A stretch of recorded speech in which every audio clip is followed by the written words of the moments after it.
Yeah, I routed it to a few last week. Adios. That's what I would say. Good.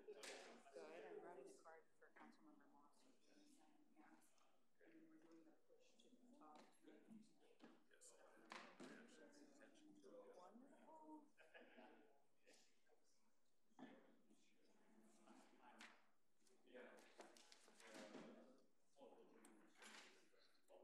How are you?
Good to see you. What do we got going on here for you tonight? I came to listen in on the pavement. Oh, pavement cut thing? Yeah, there's an addendum. Did you get the addendum that came out? It's the PSC addendum. It's jacks it up 50%. Yeah. So, yeah, exactly. Is that my signature at the bottom? Yeah.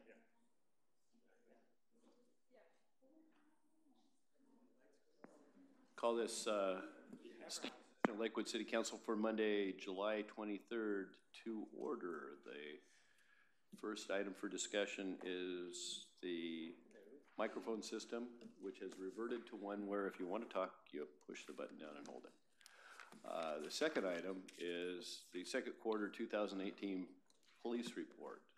Chief Zarro. Thank you, Mayor Anderson, council members. Similar to the first quarter, what I will probably not go into as much discussion just about the stats. If you have questions, I'd be happy to answer them, but there's some other highlights that I'll talk about at the end. But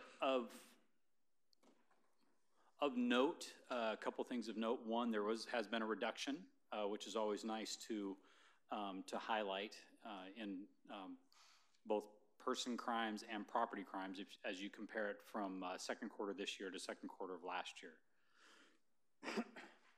which equates to an overall reduction in crime.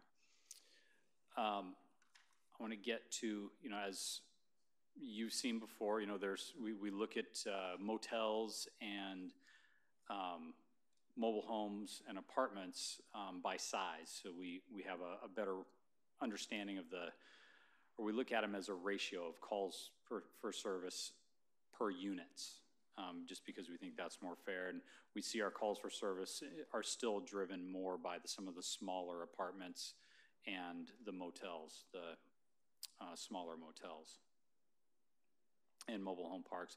And we do still see some of the same names. We are working on them. The Carwan Village has been on the top of our list for a while. We are working on them.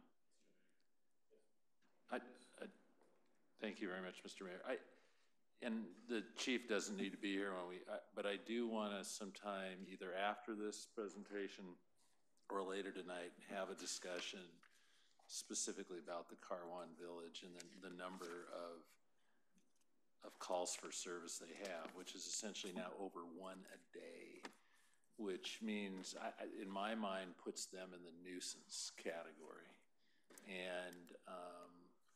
And either we can have the discussion now or immediately after this as to what steps we should be asking city staff to take going forward to get this, do something either about their business license or just get them shut down if they can't improve their situation. Because and I know closing mobile home parks is a big deal, but really in this case, the residents are deciding that this is a public nuisance, and that if something doesn't happen, I mean, this is ridiculous. I mean, this is an absolute, this is a very good example of when the criminal justice system can't do what is really the problem here, which is we're just showing up every day. Might as well just assign an officer to them. So I'd like to have a discussion somewhere along the way about what we're going to do. Perhaps Chief, we could divert here. The city manager, I don't see anyone from planning, building department here, but I know that there was this concern in the past, and it seemed to be on, if I'm recalling correctly, on a better track with a new owner, but it seems to be the worst it's been. It did, excuse me, they had a new owner or a new manager come in and started to clean things up, but then that was very short term, and it backslid to being what you see here and what Mr. Boke's been referencing. So that's not uncommon to see in different mobile home parks, is a new manager or somebody will step in and start making the changes that we say need to be made. So we, see a brief reduction in calls, and then, for one reason or another, it's not a permanent fix, and we end up going back. Is there any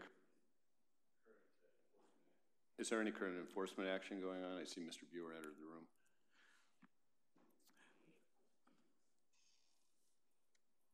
Carwan Village. Carwan Village. Potential business revocation of their current license. That's under review. A draft document is to be submitted sometime this late week for further consideration by staff and by the legal department. There are pros and cons to this approach, but we do have a problem with the current ownership not paying attention to the units in the front of Carwan Village. So was there a prior enforcement action started under earlier ownership? Yes, there was a significant amount of enforcement action taken, numerous civil infractions issued against the previous owner. The owner paid those fines and then thereafter decided to go ahead and sell the park. So we have a new owner. He's purchased 2 parks in Lakewood, one park off of 96, which he's managing fairly well. And this park, he seems to be over his head. He has attempted to bring in private security. That has not worked. The previous owner was required to install some additional water and or sewer lines into the site. She did do that. So there's been some upgrade to the property, but we're just not getting the current owner's attention. So the idea would be to come forward with the business license revocation and then meet with him and say, can we fix this? Because this is the next stage in the process. So is this similar to the procedure that was undertaken with the Golden Lion? Yes. But there were some mistakes made in the Golden Lion that we just do not wish to make again. Thank you. Any other questions for Mr. Bureau? Yeah, I guess for the chief and Mr. Buer, this slide represents a call for service by the police department, and the actions that we're contemplating looking into taking have to do with code violations. I mean, is there a real link between this slide and the conditions in the park that are part of the actions that that are code enforcement? If, in the past, when we've used the business license revocation process, it's a combination of serious calls for service, and it can also be a combination of property maintenance violations as well. And so in this particular case, is this the more serious, or is the property piece? Based upon the information that's been presented to me by the police department, is the ongoing serious calls for service that have occurred on the site that have not been rectified by the current ownership. And Mr. Branstetter, if I understand what you're getting at a little bit is is there a nexus between some of the code issues and the calls for service and the reasons we're going out there?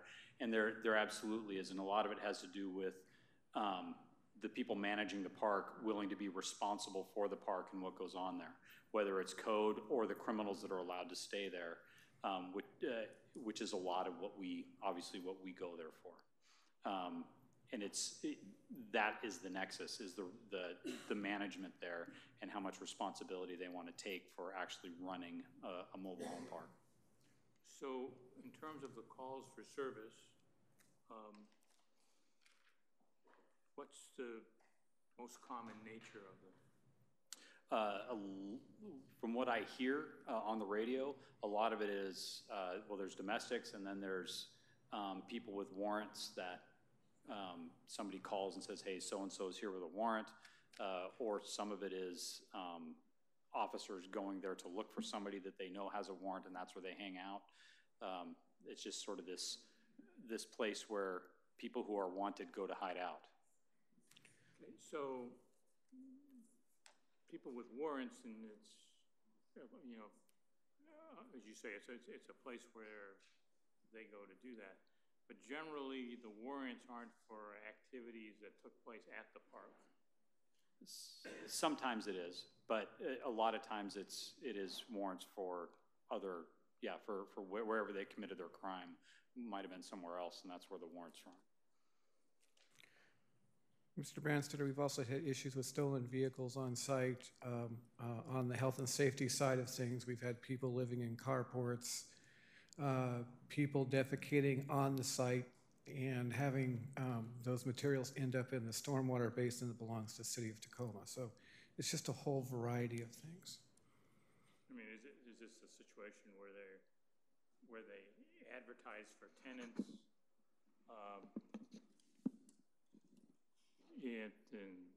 at the Department of Corrections and somewhere? I mean, and how does that become a gathering place for felons, of where they feel it's a place to gather? From my perspective, the manager is not maintaining or paying attention to who he's leasing to. That's problem number one. And the other problem, the lessee or the tenants are allowing their buddies and friends to show up, which is not, and then live there on a permanent basis. And the ownership, the management's not doing anything about it. And that's what seems to be creating most of the problems, is the way in which people are residing in the mobile home park. I don't know if the chief wants to add to that. No, that's accurate. Do we know the ratio between tenant-owned and park-owned homes? I believe we do, but I do not have that information this evening. That might be an interesting fact as we consider whether we extend rental housing safety measures to mobile home parks where there are rental units included? Well, that is a future question for the council. Right now, we're just trying to get the program up and operating. But, you know, these kinds of issues keep coming forward on rental housing issues in mobile home parks. No homework tonight. Sorry for the diversion, Chief. No problem. Please carry on. No problem. And again, it's just some graphs demonstrating the person crimes by quarter. We see, you know, somewhat of a seasonal spike, and this second quarter is significantly lower than last second quarter, which, you know, we always like to see. Western State Hospital, for as much heat as they've been taking and as much trouble as they're having with their accreditation and the treatment side of the house, as far as their impact on us and the crimes going on there, they're making progress. These were you know, you can see it's been on a significant downward trend, minus that spike in the second quarter last year for some time. Walmart, I like this slide, but it is deceiving. I looked into why it's fallen off the table, and apparently they're in the process of upgrading their camera system. So they're not actually seeing the thefts take place. So we'll see what happens once they get their new camera system in. And again, you know, I'm sure Walmart is a contributing factor to it, but property crimes reduced from second quarter last year. And crimes against society, again, you know, I've talked before about those being sort of what those are, and some of them being self-generated, but they are a lot of times can be like you'll have a domestic where someone's arrested and there's some, you know, a meth or something in their pocket, and that is a contributing factor and also counts as a crime against society. And then total crime, fairly flat from the first quarter, but you know, as you look compared to second quarter last year, a reduction. And also in the report, as you'll see, there's, you know, the districts at a glance that we started putting in there a few quarters ago, so you get an idea of what calls are being generated in each district.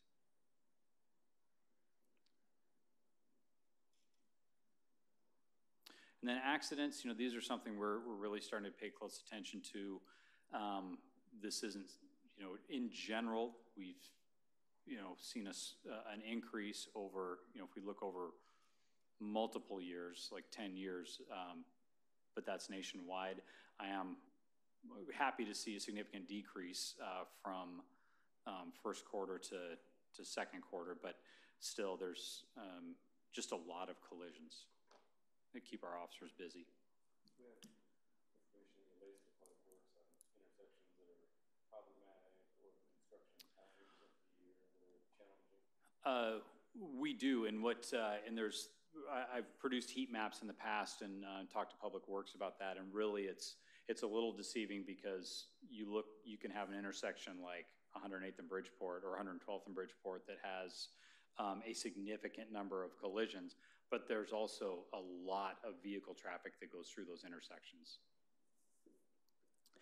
Some of the criminal incidents that we've, you know, started tracking, you know, we had in the second quarter a series of shootings where nobody was hit. I think there was 4 of them in the matter of a few weeks.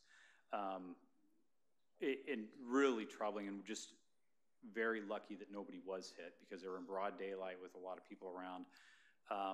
In 3 of the 4, we've made arrests and identified suspects.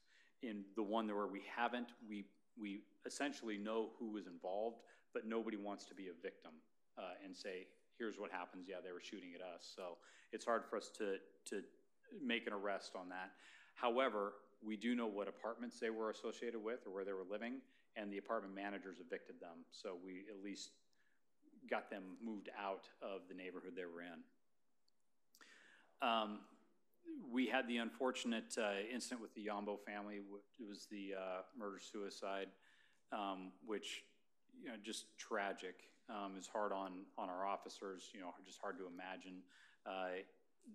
That will be reflected as 3 homicides, although it was just 1 incident.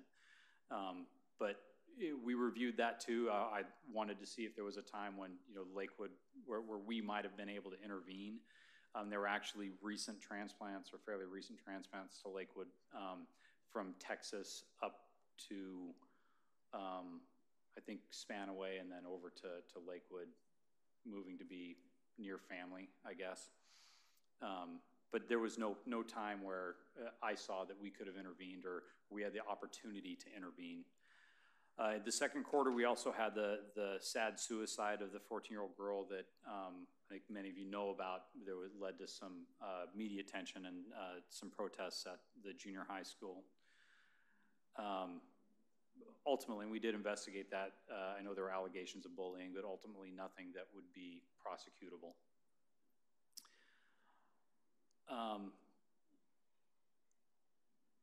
The reduction in property crimes, we are seeing a small increase in vehicle thefts, however, somewhat stable. So some of the other highlights in the second quarter, a little bit more on the positive side. We did go through our reaccreditation, our on-site visit from WASPIC, which anybody that's been through an accreditation process knows that's very time-consuming, you know, getting all the policies in place that you need and just getting all the help that you need and focusing on that. That occurred on June 13th. We had a successful visit, and we have been reaccredited for the next 4 years, and I'll receive the certificate for that at the WASPIC conference in November. Our 19-20 budget process, is you know, is underway. That's something we've been focusing on as well.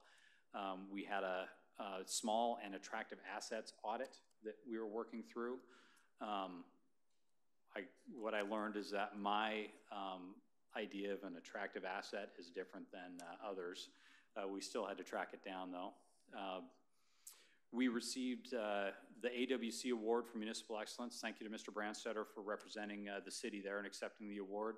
That was for our phlebotomy program. Very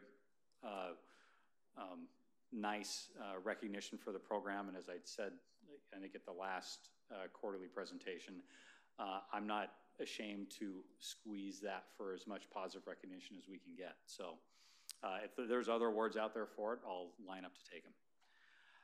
We did have the Pierce County Law Enforcement Memorial Ceremony, which is always, you know, it's sad to recall all the officers lost in the line of duty, but it's a nice event in that we're able to recognize and acknowledge them. Also, we're able to get some hiring done. Hired 2 lateral officers, Jamin Dobson, who you saw sworn in last Monday night. Hired him from Port of Seattle, but he was actually with the city of Seattle before that for many years. And then Matt Lightgib was a lateral from Mason County, but he'd spent a lot of years with Federal Way before that. And he was not sworn in last week because he actually was injured. He is still on training. He and his training officer were trying to get a person suffering mental illness from running around the freeway on I-5. Well, this person turned around and cracked Matt in the mouth with his cell phone and knocked out several of his teeth. So, exactly. So he's home recouping, and once he's better, we're going to get him in front of the council again to be sworn in, just because I think that it's nice to do. Nice for you to see them and for them to see you. And then also the promotion of Detective Sean Conlon. So he's been an outstanding investigator, and I'm sure will be a valued asset as a detective. One of the other things that we participated in, and this was sort of ongoing before the second quarter, however, we got the final results here in the second quarter, and it was a research program through the Police Foundation. And they're a nonprofit that was established in 1970, and they connected with Assistant Chief Unfred, who facilitated some of this, and they did surveys of, you know, both internal surveys and a community survey. The internal survey focused on officer safety and wellness and technology, and the external survey was a community satisfaction survey with the police department. I was actually very pleased with the results. We did have a lot of participation from the department. I think between 60 and 70 people participated in the survey. Some of it was about the as you can see, the media and public protests and what's that done to their sentiment as you know, about their own safety. And most of them have said that they're more concerned about their own safety because of some of the increased scrutiny and the negative media attention. And it's resulted in the public treating them with less respect, just to some degree, not to a great degree, but just to some, which is one of the reasons why you've seen the accolades that I push out to the entire department when they come in from community members, because I want them to see that there is a genuine appreciation for what they do from the community. All that being said, they still are interested in going out and doing their job. It has not dissuaded them from going out and making contacts with people. They have, we had positive responses on the equipment that we provide, making them feel safer, the training being sufficient. This is one thing that bothered me a little bit. The ballistic vests, only 92% say they always wear their vests, but that's, there were some detectives that took this as well. And if you're in a plainclothes assignment, you don't always wear your vest. The seatbelt one bothers me. That should be 100%. But I don't know how much they read the word always to mean literally always, and not, you know, you do take it off as you're approaching a call or maybe a block away. And then mixed results for the vests, the reflective vests.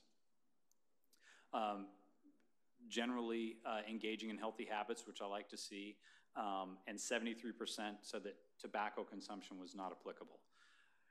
I would love to see results of a survey like this from like 20, 25 years ago. It'd be drastically different in pretty much all aspects. And then some of the things that I kind of knew or have experienced myself showed up in the survey as well. And one of the things that affects us the most are sleeping issues, especially if you spend enough time on graveyard.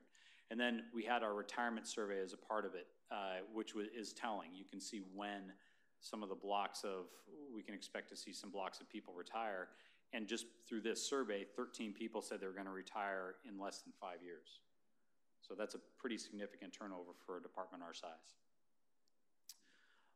Technologies are generally viewed positively and as helpful to the officers. Basically pretty much across the board. Now the community survey results were also generally positive. We didn't have thousands of people take the survey, but enough that when we compare it to the community satisfaction survey that the city did recently, it sort of matches up in the general sentiment towards police.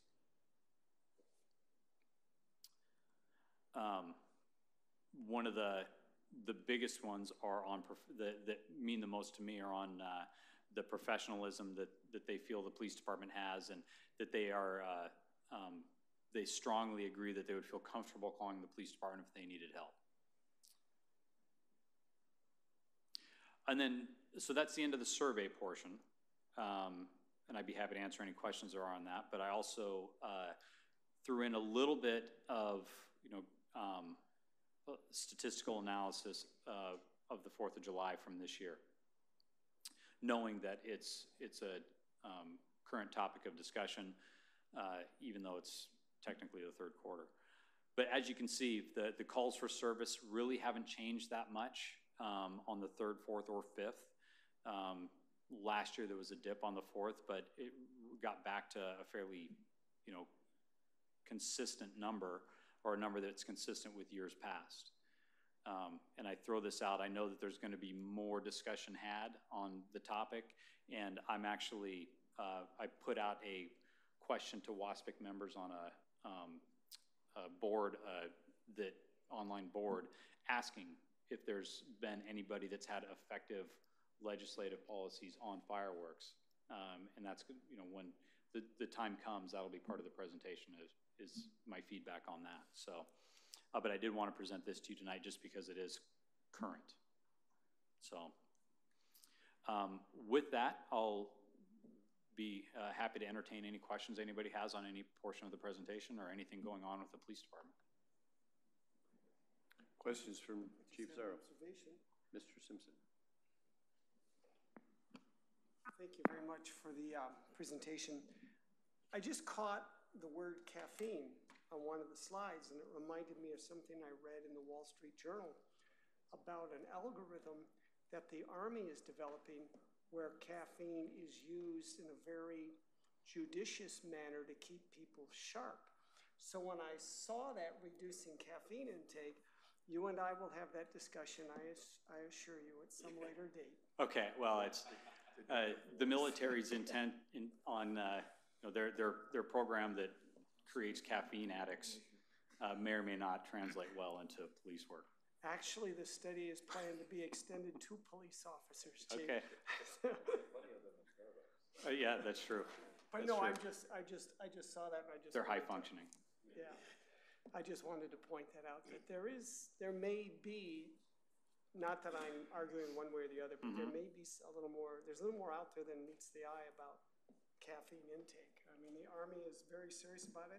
Well, and this is a self-assessment by the officers. Exactly. What they So want what to do they is think. reduce, yeah, so.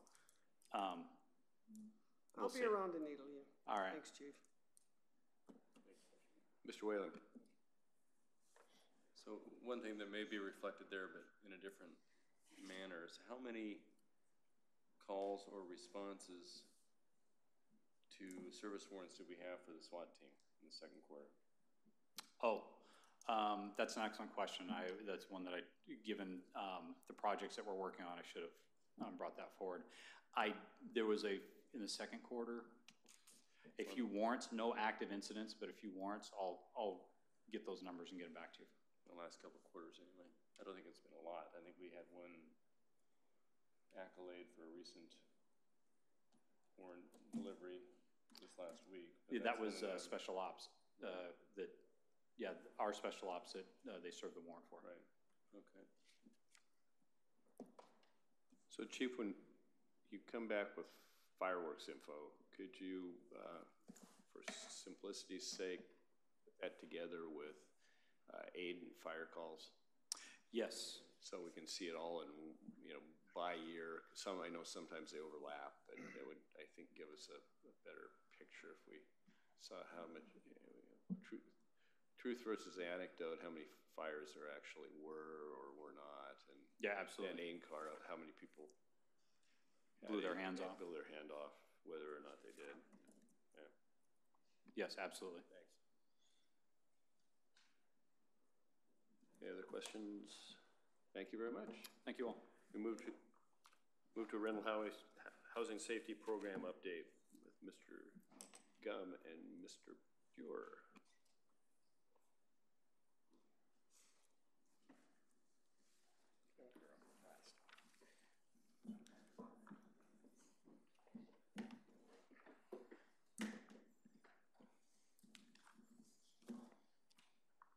Okay. Good evening, Mr. Mayor, Deputy Mayor, Council. Happy to be here to provide you with a new update, and since we've been doing this a little bit longer, we have a little bit more information to actually get to you. It's kind of nice to have some inspections under our belt and kind of show you what we've been doing.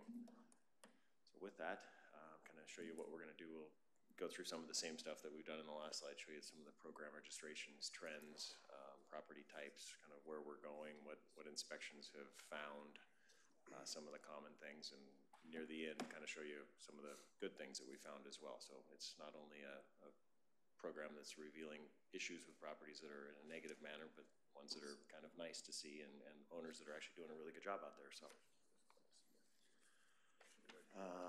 registration, this kind of shows you the upward trend. We've kind of gotten to a point where realistically a lot of the properties have registered, especially the units.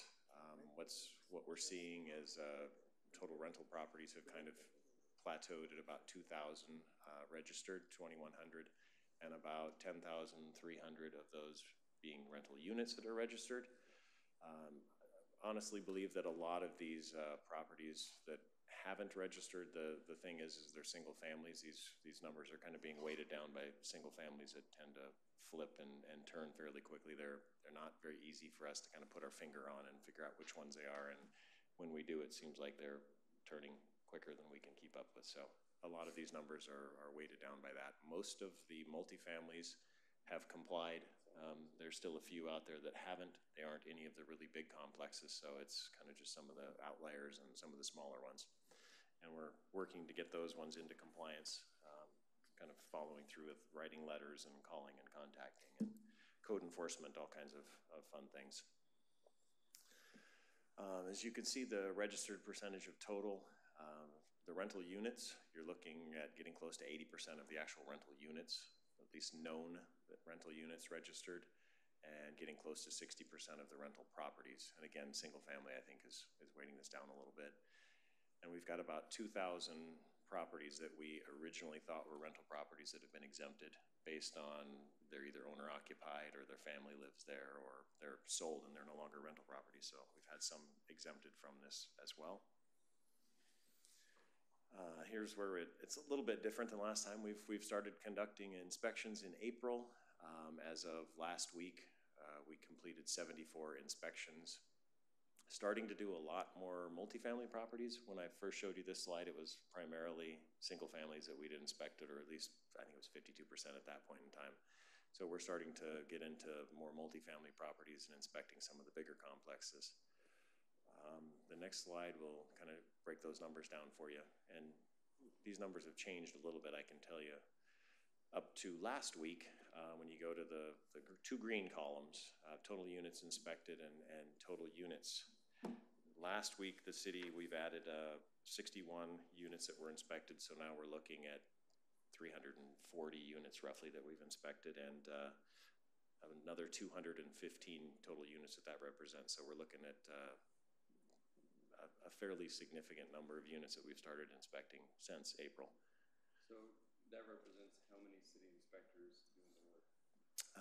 Two. There's 3 inspectors. Typically right now we're going out with 2 of us, either myself and Heather Holverstadt or myself and Martha Larkin, so I can bring them up to speed and do the inspections. But when you go out to some of the big complexes, which we've started doing kind of regularly, we're looking at 50 units, and 2 of us in a day, we're going through those pretty quickly, so it does take 2 to go out and do those big complexes. Both Martha and Heather have had previous experience with doing inspections, either through the HUD program or Heather Holverstadt used to work as a property manager. Okay. Yeah, so. Mr. Branstetter. How many inspection properties have chosen to have a non-city inspector do the inspection? 5, I believe. We've only had 1 of them that's completed the inspection. The inspector that is doing the other 4 has told us he's done them, but he hasn't entered anything to the computer system, so only 1 has, and that one passed. And do you have any idea what the non-city inspectors are charging property owners to do this? The ones that I've talked to are 100 to 150 a unit, and it goes down from there if they're doing multiple units, obviously. But for single family, that's what they were charging. Okay, thank you. So properties inspected, you can see at this point in time, we've done 74, representing about 1,000 rental units. What we're seeing is a lot of initial property inspections failing. So a lot of those inspections are failing for some of the same things that I mentioned in the last thing. You've still got issues with GFI, GFCI protections. Water heater straps is a fairly common thing. Smoke detectors, amazingly enough, is still a fairly common thing that we're seeing failures of, which is kind of interesting because the fire department has been doing those for free for a number of months. So we've been passing that information along as these units fail so they can get those done. And we're starting to get some that are passing, especially along the re-inspections. So we're starting to get once we go out and do the inspections, we'd send them a notification of what failed and how they need to correct that. And we're starting to see, especially in the single family, a lot of those are starting to pass. Multifamilies, we haven't actually done a lot of re-inspections of those properties yet. They're still making those corrections, and a lot of them are fairly sizable complexes. So when you go out and inspect a unit, say like Morning Tree that has, I forget, 200 to 300 units. I mean, once they have to make all of the water heater straps and the GFI corrections, it's a 2.5 to 3 month process for them. So we're going to start seeing a lot of the multifamilies start coming into compliance and passing inspections probably within the next month and a half. And as I was mentioning, a lot of the common items that are failing, you can see is smoke detectors, water heaters, and GFCI receptors are what we've kind of dominated. What we're starting to see now is you're starting to get some structural components and plumbing and electrical issues as well. So when we're going out, a lot of the multifamily complexes have had a lot of electrical issues. Quite a few of them have had some plumbing issues, whether it be leaking water or things just don't function properly. And then structural components would be things like stairwells we've seen in some multifamily buildings that are starting to get bad and fail, decks, all kinds of structural components inside from just poor maintenance and delayed maintenance. And on the right, you can kind of see some of the things that we've seen. The top right photo is something you'll see a little bit later in the slideshow. It was a multifamily complex, which I believe is Morning Tree. All of their units, amazingly enough, are very nice, very well maintained. The problem was every single unit that we inspected in that complex, all of the buildings, their power rooms had horrible failures for electrical systems. So the units are fine. It's just the common areas that were not very safe, which unfortunately is the part that's going to burn the buildings down. The middle one was a shower that we looked at in a single family, and the bottom one is a photo of a garbage disposer in a single family unit that, I don't know if you can tell or not, but there's a yellow wire kind of that comes out of an electrical panel in the back. That's an extension cord. Somebody decided to wire an outlet with an extension cord, which isn't an acceptable thing to do. And this is the one I was mentioning, the Morning Tree Apartments. We went out and inspected this about probably a month and a half ago. And it's, like I said, it's a fairly decent complex. The issues that they had were with common spaces. None of the units themselves had any issues of significance. What we found was electrical panels, like I mentioned, in all of the buildings. None of them had service panel covers on them. They literally had wires sticking out of the service panels all over the place, all kinds of junctions and connections, and yeah, it wasn't so good. And the first picture you can see on the left, that is it used to be an apartment that they converted into a storage room. So multiple tenants have storage in those units. What is lacking, clearly you can see there's no sheetrock that separates it. There's an apartment above that and apartments on the left side of that in the picture. So there's no fire separation at all. When you're storing things in there, it's a huge fire hazard. Mr. Mayor. So the electrical thing is interesting to me, that every box and every common area wide open. So clearly someone who came in and worked on it. So is it just a matter of they just need to put a cover on it, or is there real wiring issues? There's a lot of wiring issues. And in the picture that you can see that I put up there for you, there's somebody ran a wire. What happens is the wires come out. They go into this lovely electrical tape section, and then it runs with a bare exposed wire that goes out. A lot of the boxes had all kinds of modifications of wiring, and I did not see any permits that were signed off for any of the modifications. So in that case, clearly it's a danger. Yes. How much time do you give them? This apartment complex, I think, asked for 3 months to get everything completed, and they had a number of units that had to get, believe they had water heater straps and some other issues that they had to do as well in all of their units and all of the service panels. And right now, trying to get an electrician out to do anything is next to impossible. So it's something that we gave them an extension. We're going to monitor them. We typically follow up in a month and kind of see where they are, see what they've done, and see if they're on schedule. Now, this is just off 87th or whatever. It's a different address, but it's over near Oak Ridge. They had a fire there a few years ago. It wasn't caused by this, though, was it? I don't know if it was caused by this. They had a number of repairs that they did. I think they did some roof repairs, some decks. They had a fire. It was, I don't remember if it was into one of the units or one of the buildings. But yeah, they've had some issues over the years. And by and large, I mean, it's a reasonably well-maintained complex. There's just huge electrical issues that remain right now. And the other thing that you can see, it's kind of doesn't show very well in the picture, but they've got a stair handrail that runs up, and it kind of stops 2/3 away up the deck, and then they tied another handrail at the top of it. It's not a continuous handrail, so someone walking up there needs to have a hand hold all the way up rather than something they can catch themselves on and fall down.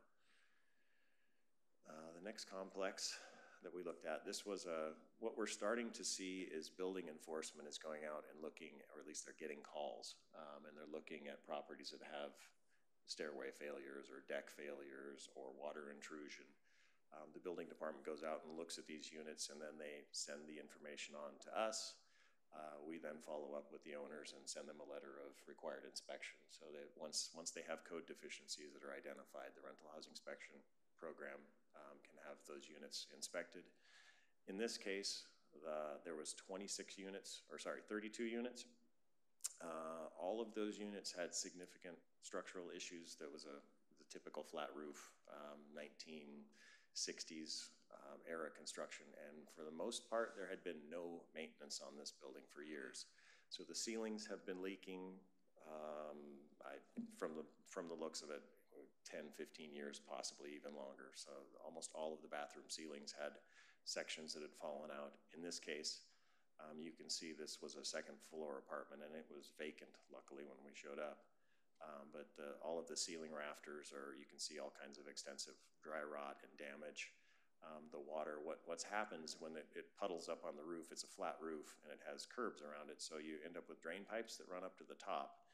And when they go through the roof penetration, that in essence creates a nice place for when the water gets up to a certain level over the actual roof where its membrane is connected to it. It literally runs down those pipes, or it runs around those things, which is what it's done, is kind of started to fail all the bathroom ceilings. The problem, when it does, you've pretty much voided all of the fire barriers from one unit to the next, from tops to bottom, sideways. So these units that started failing, when they have sheetrock failures, you end up with fire separation that's compromised. And I didn't put it in. Oh, I did put it in here. The picture, and more pictures, the one on the far left, I was standing in the bathtub. This is when we inspected it. And you can see there's some black plastic in there. I'm standing in a bathtub, and I'm looking through the wall at the plumbing into the other bathroom on the other side. So what you see is the shower on the other side. If someone's standing in there, if they were in there taking a shower, they would have been looking back at me. So from one unit to the next, huge fire issues for fire separation. The picture next to it is what they did to fix it. Unfortunately, they didn't get any permits. And when we showed up, they had literally just finished it in the morning before we got there. So they're going to have to pull some of that stuff off. The picture on the right you can see is kind of typical to what's happening in the ceilings. The plumbing starts leaking, and then you end up with a huge hole that kind of starts to fail, and the ceilings are pulling away. So with that unit, or with that complex, we inspected all 32 units. 30 of them failed. Amazingly enough, 2 passed, and they have significant repairs structurally, as well as through the rental housing safety program. A single family that we looked at. If I can add a little bit Go to ahead. that one on Boston. The owner is a new owner who recently purchased that particular piece of property. He is working with the building division. We have not had to relocate anybody. That was one of our earlier concerns with this project. So that's something we monitored very closely because of its budget impacts on the environment. Yeah, and something we are seeing kind of on a related note, there are a number of units that we're inspecting. Unfortunately, there haven't been the very good ones right now, but they've had new ownership within the past year and a half. So owners were probably anticipating that they would have to meet these requirements and sold those units. The Lakewood Estates was recently purchased, I think, a year somewhere in that ballpark ago. So it's a new owner, and he seems to be pretty dedicated to fixing that unit. He's actually looking to buy other units as well and fix those up. So hopefully he will comply with the program. He's been complying with all of our requests thus far. So Another one that we looked at, a single family on Bridgeport Way, 9639, actually not more than probably 3 blocks from here. And this is kind of a typical house. We've inspected 3 of them on Bridgeport Way, and they've all kind of had the same results. They for some reason have awnings. You can see on the left picture, they have awnings that pretty much are all failing. This one has a structure that you can see. It's actually supported by a 2x6. There's another 2x6 over here. It runs over and it's kind of partially collapsing in the middle. Some of them have awnings on the front, some of them have awnings on the back on Bridgeport, but all of them, for at least that we've inspected, the 3, they've all have huge structural issues, improper supporting, they're collapsing. What we tend to run into are you've seen them, the corrugated plastic awnings with 2x4 construction. The problem with those and the problem with this is once it's failed to this extent, it snows a little bit, freezes and thaws, and that thing's gonna come down on somebody's head and do some significant damage at some point in time. The next one in the middle was a sink at that residence, and some of the electrical issues that we see, it's kind of hard to see, but there used to be a garbage disposal, so the wire kind of comes down and terminates right about here. And this was a slide-out drawer. The sink is actually leaking. The water runs down the sink, runs down this little electrical connection, which is an armor cabling, and it drips into a puddle right on top of this thing. And the exposed wires were, I don't know, 1/4 of an inch, 1/2 of an inch away from that. And the owner apparently, I don't know if she was aware of it or not, but she didn't seem too interested and too concerned when I pointed it out to her, but she said she would get it fixed. So I thought it was a significant issue with somebody having wires and a giant puddle of water actively leaking under the sink. The other issue was the bathroom. I didn't take a lot of pictures of this house. It's one of the things, I mean, I don't know, when you go into houses at some point in time and you see there's a lot of issues, I try not to point things out to people, and there's living conditions that somebody, I mean, you can live how you choose to live. If it's a building issue, I have a problem with it. If it's living conditions, this individual, the entire house was pretty much unhealthy. We did point out to the landlord that, hey, you know, there's some unhealthy conditions here. You probably need to address some issues with your tenant and see if you can get him some help. The bathroom, you can see, it probably hadn't been cleaned in, I don't know, a year or 2. It's got a significant crack in the base of the shower. And the walls, you can kind of see they're yellow. As you go up the walls, they were even more yellow. The bathroom was horrible. It had all kinds of electrical problems in this house. Most of the heaters didn't work. The renter, for some reason, was doing his own electrical work. The owner seemed okay with that. So there was a lot of issues with this house. And this is another one that the owner is working to comply. They're going to tear the awnings off the back of the house and hopefully get everything fixed. So we haven't heard for a re-inspection yet, but that one's probably another 2 or 3 weeks away. And then kind of on a positive note, some of the units that we've looked at that were well maintained and well managed. When we went out to the Jet Apartments, we did an inspection. There's 16 units. The managers of this complex, they live in this complex. I think about 3 of their family members live in this complex. They have been there for a number of years. The issues that we had with this complex, there was some water heaters and GFIs, just some typical stuff. But the managers, when we gave them the list, they said, oh, we'll have that done by this next weekend, which I think we inspected it on like a Wednesday. So they were going to get all this done in 3 days. And I said, well, tell you what, if you get it done by the weekend, give me a call on Monday and I'll buy you lunch. So they called us up on Monday and said, hey, we've got the thing done, come out and re-inspect this. So when we went out and looked at it, they passed with flying colors. They were ecstatic. All of their tenants have been there for a number of years. They're well maintained, well managed. It was a great complex, so I took them lunch and they were happy. One of the kind of gems, this is down in the kind of Don Bridgeport. If you go down near the end of the base, it's a very, very nice, very well-maintained complex. Another one that we went and looked at was Hunter's Glen Apartments. This is a 135-unit complex.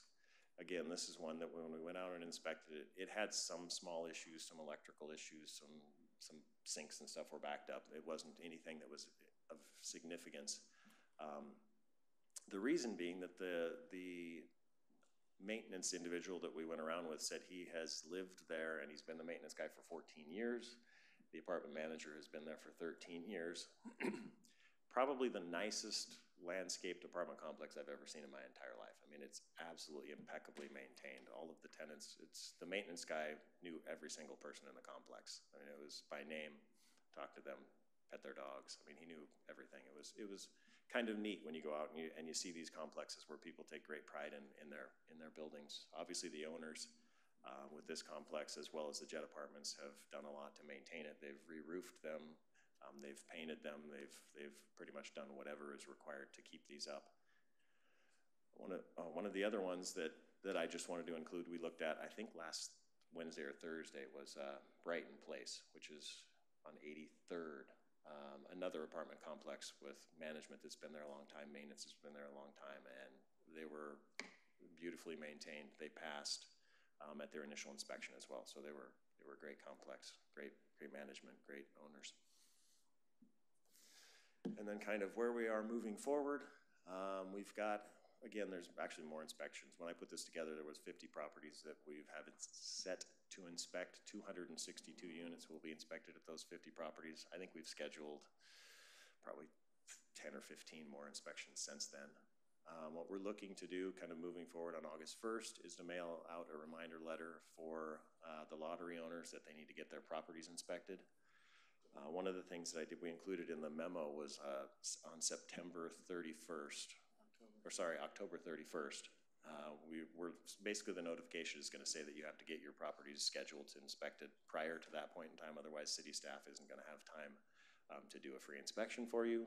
The reason being that November 1st, we start the lottery process for the next year. There's going to be 2,500 notifications for the next individuals that get the lotteries inspections. There's going to be some compliance follow-up with the code enforcement and city staff and rental housing safety staff to kind of follow up on the individuals and the apartment owners that haven't registered.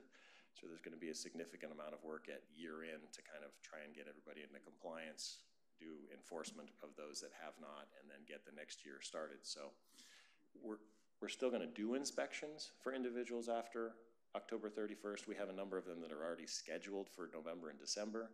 The problem is if everybody waits until the end of October and schedules inspections in November and December, there's no way that we can possibly follow up with enforcement and get the next year's program going. So we're encouraging them to get going. And at that point in time, they can use private inspectors if they need to finish their inspections.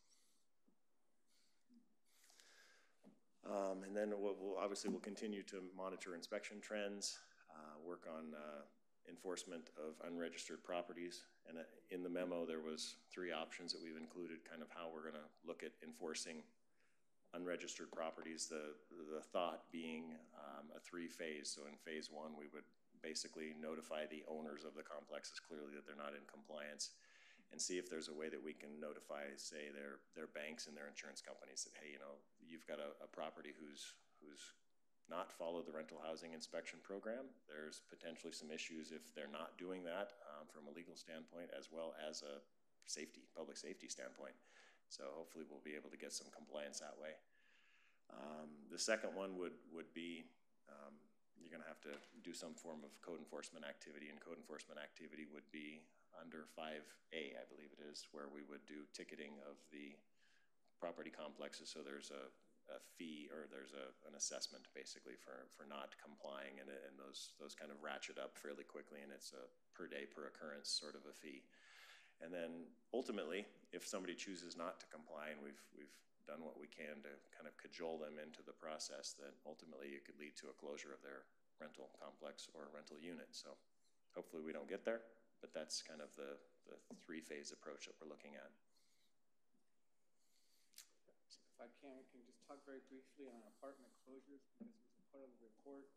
It appears at this stage that Lakewood Estates is not going to be subject to a closure. They are cooperating with the department, and those that have been shut down, they've been able to move tenants or just not open them up for use. Canterbrook Apartments is something that the department and the fire district have been very concerned about. As of this morning, I received word from the building official that they are cooperating with the fire district, and they are submitting a plan to fix their fire flow problem on the site. We did give you an idea of what it would cost if we had to get to relocation. That's a substantial amount of money, and we're hoping if we can to avoid it by getting the property owner into compliance and correcting the deficiencies in fire flow. There's three or four other properties we're monitoring right now to see if we may have to relocate. At this point, we're not there yet, and something that we watch very carefully. I just wanted to point that out to the council. Questions for Mr. Bureau or Mr. Gum? Ms. Barth? How has the rental program been received by the owners out there? Are we getting good reviews, or are we getting nasty feedback, or mixture? Kind of a mixture of both. I can say one thing, and it's regarding Heather Holverstadt, our admin assistant. She has the patience of Job. You go by her cubicle on any given day, and she's typically fielding calls from individuals who aren't very happy with having to have the inspection. She does a fantastic job of listening to their complaints, kind of trying to bring them back in and deal with them. So we do get a number of issues of people who don't agree with the program. I'd say that number has decreased.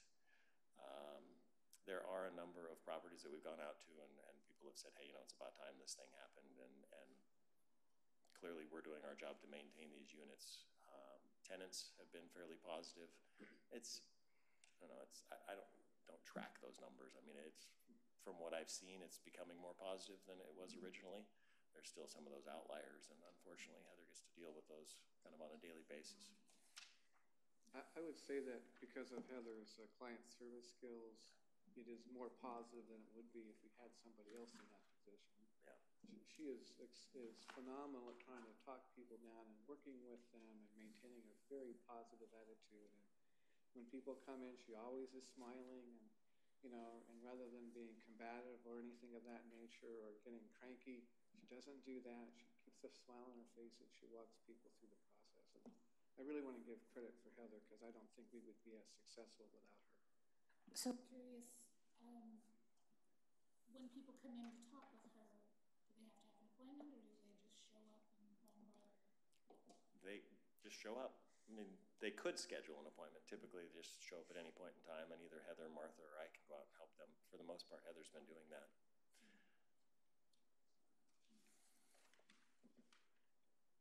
Any other questions? Mr. Volpe? So we're dancing around this idea of closure because you haven't had to do it yet. And it seems to me like the case, I'm not sure that people should be living in a building that might fall down, but I'm not the one making the decision. Do you have any idea what would trigger that? Trigger the relocation? Yeah. Well, the one that I showed you, the 5607 Boston Avenue, was very close. We actually had the building inspector, we had the fire marshal.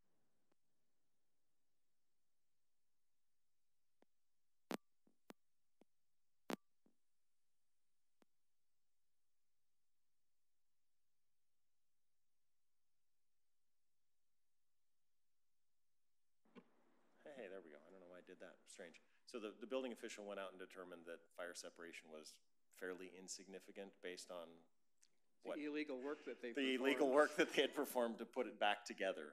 So it's one of those things where that one, had they not done what they did, she probably would have shut that one down immediately, at least a number of units.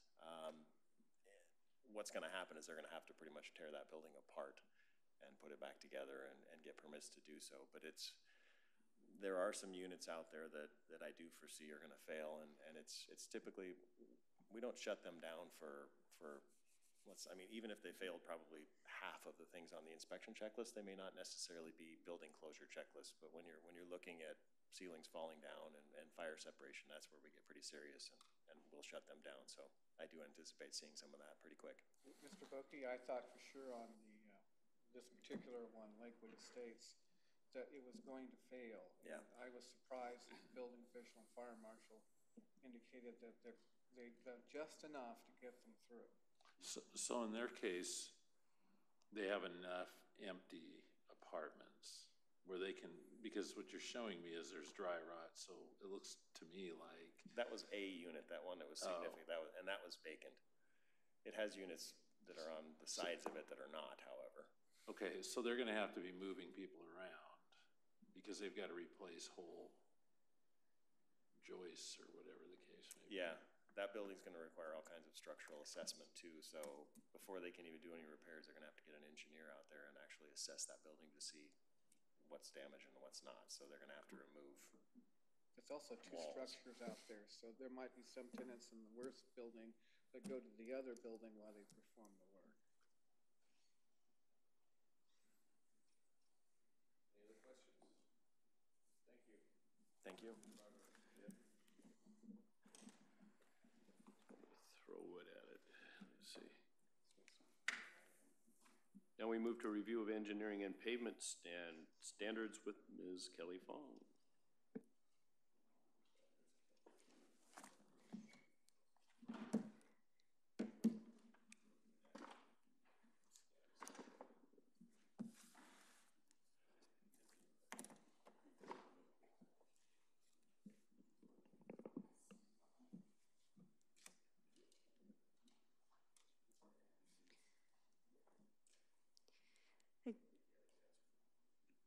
Good evening, Mayor, Deputy Mayor, Council members. I'm here tonight to present a follow-up to the May 14th presentation on a possible pavement degradation fee. As discussed during that meeting, pavement cuts reduce the life cycle of any street regardless of age or condition. So the principle behind a PCI-based pavement degradation fee would be to recuperate future expenses caused by loss of life cycle and premature failure. And I apologize to Councilmember Boki. At the last meeting, I said that I didn't know of any cities that used a PCI for their fee, and I stand corrected. There's truly nothing new under the sun. So Table A here provides some of the jurisdictions that have pavement degradation fees. And what you can see by the last column on the right is that there is no standard way to assess a pavement degradation fee. Everybody does it slightly different, and some jurisdictions do actually use the pavement condition index. Palo Alto is one of those, and I've provided Palo Alto's pavement condition pavement condition index-based pavement degradation fee. That is a mouthful. So a PCI-based PDF, that is easier to say,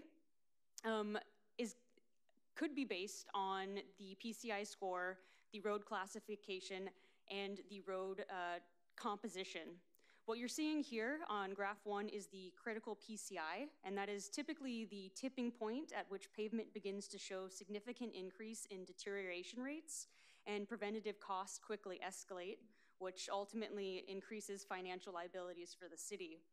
The city's interest is therefore to keep its road network at or above this critical PCI, and the critical PCI is commonly a score of 70 to 50. This is a somewhat simplistic model, but Attachment C does provide studies that have been performed by other jurisdictions that show how pavement cuts have led to loss of serviceability of roadways. The pavement studies that are in Attachment C show a range of loss anywhere from 14 to 56%. The City of Lakewood's engineering manual does call out that a pavement cut could reduce a roadway up to 30 points in PCI, which based on this simplistic model could range anywhere from 14 to 70%. So what I'm showing here on this model is if you had a roadway of 90 and a pavement cut led to a 20-point drop, you would essentially be reducing the roadway from approximately having 10 years of life to having close to 7 years of life. So a PCI-based PDF would allow the city to recover those costs. It's important to note that these figures are not designed to obtain full recovery of damages, but to pay for future damages. So based on that range, what we have set up here is a waterfall for a PDF cost. So if you look on the middle category right here, you'll see that the highest scoring roads, those best performers, those that are typically excellent or good, would have a PDF cost of 50% of what the total reconstruction cost is. So in the right-hand category, you have the reconstruction cost for a concrete roadway, which as a caveat, there aren't too many concrete roadways here in the city. So this is kind of an outlier in this example. But the higher performing streets, those with the higher PCI, would be subject to a higher PDF. As the street rate went down, it would be subject to a lesser extent of the percentage of the total PDF cost. The city here came up with two models. Table D is the option number 1, which you can see the PCI scores are in increments of 10 as they decrease, and then the PDF cost decreases in increments of 5% for each category. The second option has slightly larger categories, so the PCI goes from 100 to 85, and this is commonly industry standard for what is a good or excellent road, and then the next category is 84 to 70, which is I believe it's a fair road at that point, satisfactory, and then the next category is fair, and then 49 to 0 would be failing. Something to note about these two systems is that any road under 50 would not be subject to a PDF. It's at 0%. So any failing streets wouldn't require a pavement degradation fee. The second thing that the PCI PDF could be based on is road composition. Before you move on from that, where do the percentages come from? Because they don't appear to be linked directly to useful life or time left before it hits 50. So the percentages come from, again, because those range of studies have quite a range, anywhere again from 14 to 70%. In the studies specifically to 50%, we set it up in a way that it would decrease based on the PCI score. There is, the city could definitely do additional studies on roadway conditions in Lakewood to determine what those numbers actually are in the future, if this was something you would like us to look into. Well, so they're essentially arbitrary. They're within the range of what could be a loss of serviceability. So if you have a 100% road, useful life, or when it's declined to a 70 is going to, or to a 50 is going to be a certain number of years. Correct. How does that percentage in the first column relate to the acceleration? Is it a mathematical formula? Is it an approximation? Is it an average of different municipalities? Where's the number? Yeah, so if you go back to this slope, one of the things you'll notice is that within the 100 to 90, that's where you're going to have your most significant loss. And then as you continue down, the loss itself of life between years is, in a lower PCI score, is going to be less. And so the theory behind the waterfalling is that as the roads decline, you would pay less of the overall for those top performing streets.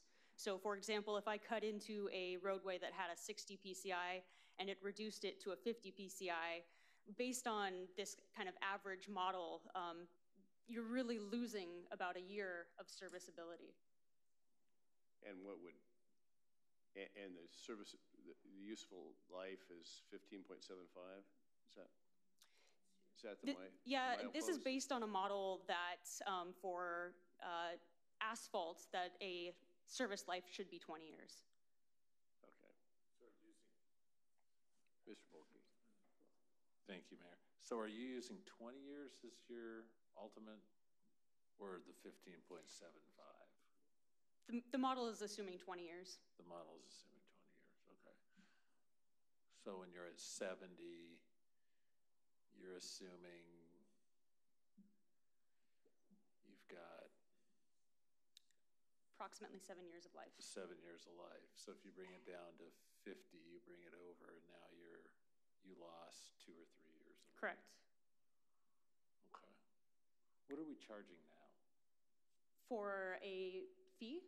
Yeah. So if a roadway was outside of the moratorium, the only charge would be the right-of-way permit. Wow, okay. So under your, when you go to table D and table E, so which one are you recommending one of these options, or am I stealing your thunder? We're recommending that option E, so that would be the PDF option 2. And again, that's just because the categories align with industry standard of what is considered a good, excellent, satisfactory, fair, and failing road. So then is the plan, so utility comes in, and let's say it's 85. So we're gonna say, how much are you tearing up? And not only do I have to fix it, but now I pay this fee based upon 50%. Correct. Okay, so this basically becomes, now where does this money go then? What's the plan? So the plan for this money is that it would go directly back to the roadways. Okay, and just sit there. And so then, or we could use it would go to the road fund. Right, Okay. right. Not specifically that roadway, but to. But it would go into funds. the general road fund, and the idea being that we could use it for maintenance or Correct. something. So the idea between the 0 and 49 is the road is so bad that it doesn't matter. They're almost doing us a favor by patching it, right? I mean, there's some areas that are like that. Okay, I'm following, thanks. Mr. Branstad.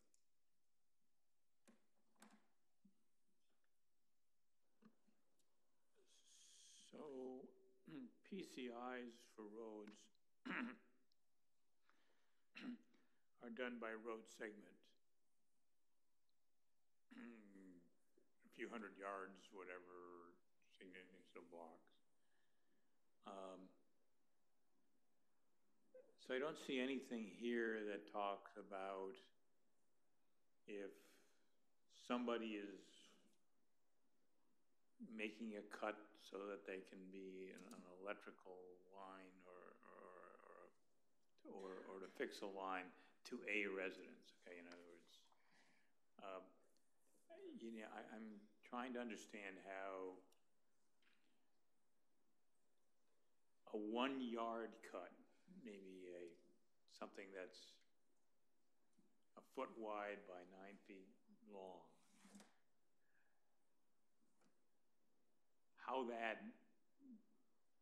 really gets, that's a lot different in terms of degradation than if, like the water district is running down Lake Silicon Drive right now, where they're gonna do something 2 feet wide the entire length of the roadway laterally, as opposed to a house that was built nearby that made a cut across a road to run an underground electrical line over to a new house.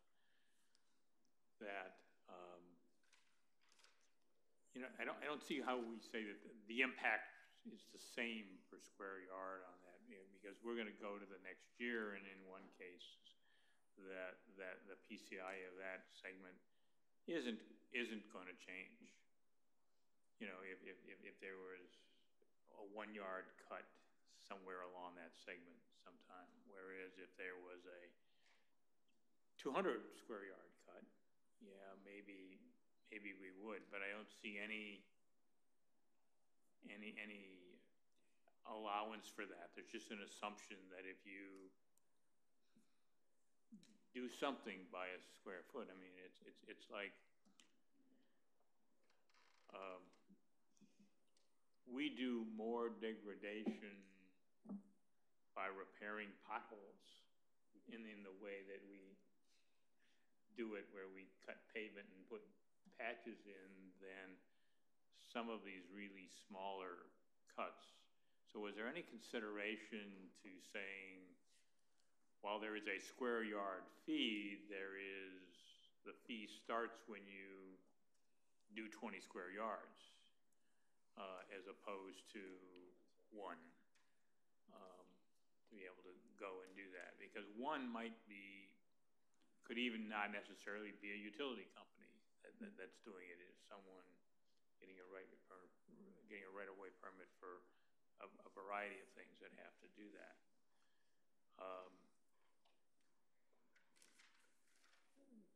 Because we're really not going to impact the PCI with a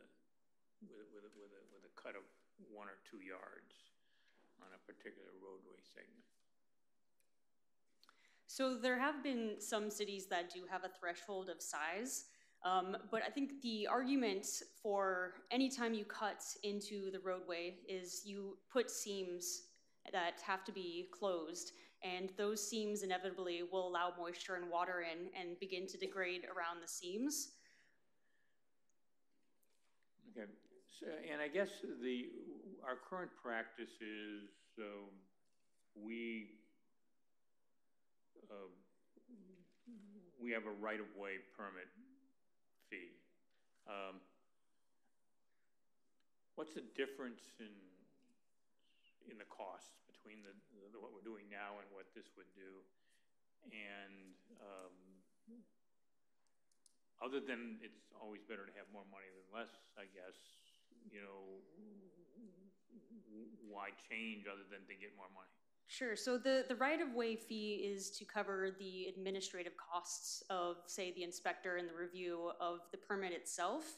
It's not to pay for long-term damage, which the PDF would be set up to do. So do you have an example in the city of a road segment that we've had to repair and replace or do something to that where we feel that pavement cuts were the problem that caused the hastening of it? For instance, we just chip sealed much of Oak Brook within the past number of years. When I lived in Oak Brook, there were, going back 15 years, occasions of where there were payment. There were cable companies that came, and there were some things done by the Puget Sound Energy came and did some things. And we have chip sealed those roads. They never really got down below the point where chip sealing them wasn't an economical solution to bring them back up, and they're in pretty good shape. We've done that out in Lake City just this summer to be able to go and do that on roads that had experienced pavement cuts in the past, but that didn't see where there was a road that we were thinking we were going to have to fix it 15 years from now, and suddenly we have to do it now because pavement cuts have caused the degradation. I mean, while I understand we'd have more money in the road fund doing it this way, do we have real examples of problems? I would call up Weston Ott, the capital projects manager, for a specific example, but I would also defer back to the research that shows that the presence of pavement cuts, in addition to the volume and size of these cuts, have been shown to lead to loss of serviceability of roadways in other jurisdictions. But for specific examples, I would defer to Weston Ott. So I think what you're saying, though, is based on research, this is like a car that gets 120,000 miles instead of 200,000 miles because oil changes accelerate the degradation of the engine. It isn't that it wrecks it right away, it's just you don't get the useful life out of it. And therefore, we're renting the car to utility companies. It's the same analogy because we're letting them use the right-of-way, and they aren't paying full freight. They're patching it, but they're costing us extra money as they use it. So it's talking about raising the rent on the people who use the right of way. Yeah. Mr. Mayor, if I may, I can actually speak to the Oak Brook. Where I am, the roads were built to a different standard because it was a newer area. So it wasn't it was real asphalt, right? A number of years ago now. So that was built in 1991 or 90, 91, right in there.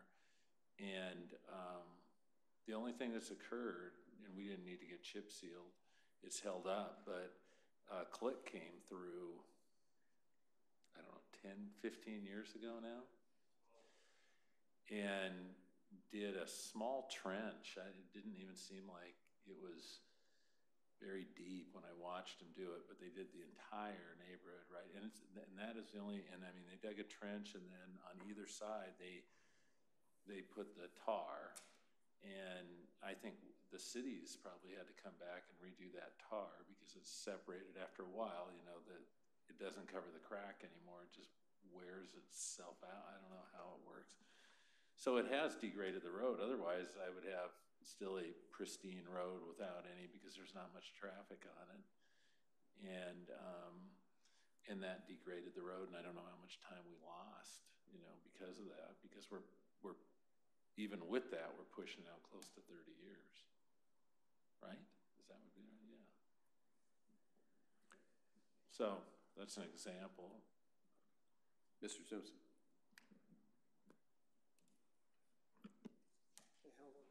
Thank you, Mr. Mayor. Thank you. How do I want to start this? If the electric company puts another line into my house, and they have to cut across my lawn, they have to repair the lawn. If that same electric company cuts across the road in order to increase service, which what I assume would increase profitability, why shouldn't they have to pay 100% for the road like they do my lawn? And that's my question. You correctly said, in a sense, the review of the literature shows is 50% demarcation. Did the studies also show where it's 75, 80, 85, 100%? Because again, I go back to my rather simplistic analogy. If you, as my neighbor did just a week ago, had a cable come from the box behind my house to his house, the cable company had to go through his lawn. They have to restore that at 100%. Why doesn't that apply to city streets paid for by people like my neighbor? So in that case, the utility provider would be repairing the streets, and in addition to covering the cost of the repair of the street, they would also be paying any pavement fee. One way I've seen cities get to what you're, I believe, getting to is by creating a warranty clause, which would have utilities come back within a year if they didn't meet the standards after one freeze-thaw cycle, and redo it if there was any blemishes or cracking. And that warranty would continue until it passes a certain period of time. Would we be wise to consider such a warranty if we're offering 50% of the rent? Absolutely. Is that in this? Yes. Good. Thank you.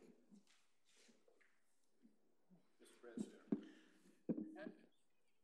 Are you proposing this to replace having a moratorium? Because I notice you have a fee for very high quality streets all the way up to 100. And so is this in lieu of having a cut moratorium on streets in the city? This would be in addition to having a cut moratorium. And the idea, again, is we want to reduce cuts in our newer pavement with the moratorium. But with the PDF, we also want to reduce cuts in performing streets. So if your street is still a high performer after 5 years, we want to make sure that, you know, unnecessary cuts are not made into that pavement.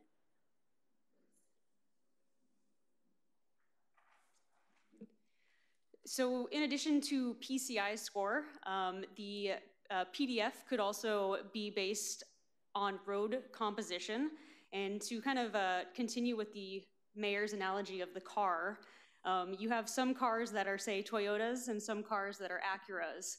So the idea here is to create two road classification categories. You would have the flexible and the rigid. The flexible being those Toyotas, so that's the hot mix asphalt, and on average, the HMA per ton costs less and lasts a shorter period of time. It's also the predominant material here in the city. The rigid is the Acura, so that's the Portland cement concrete.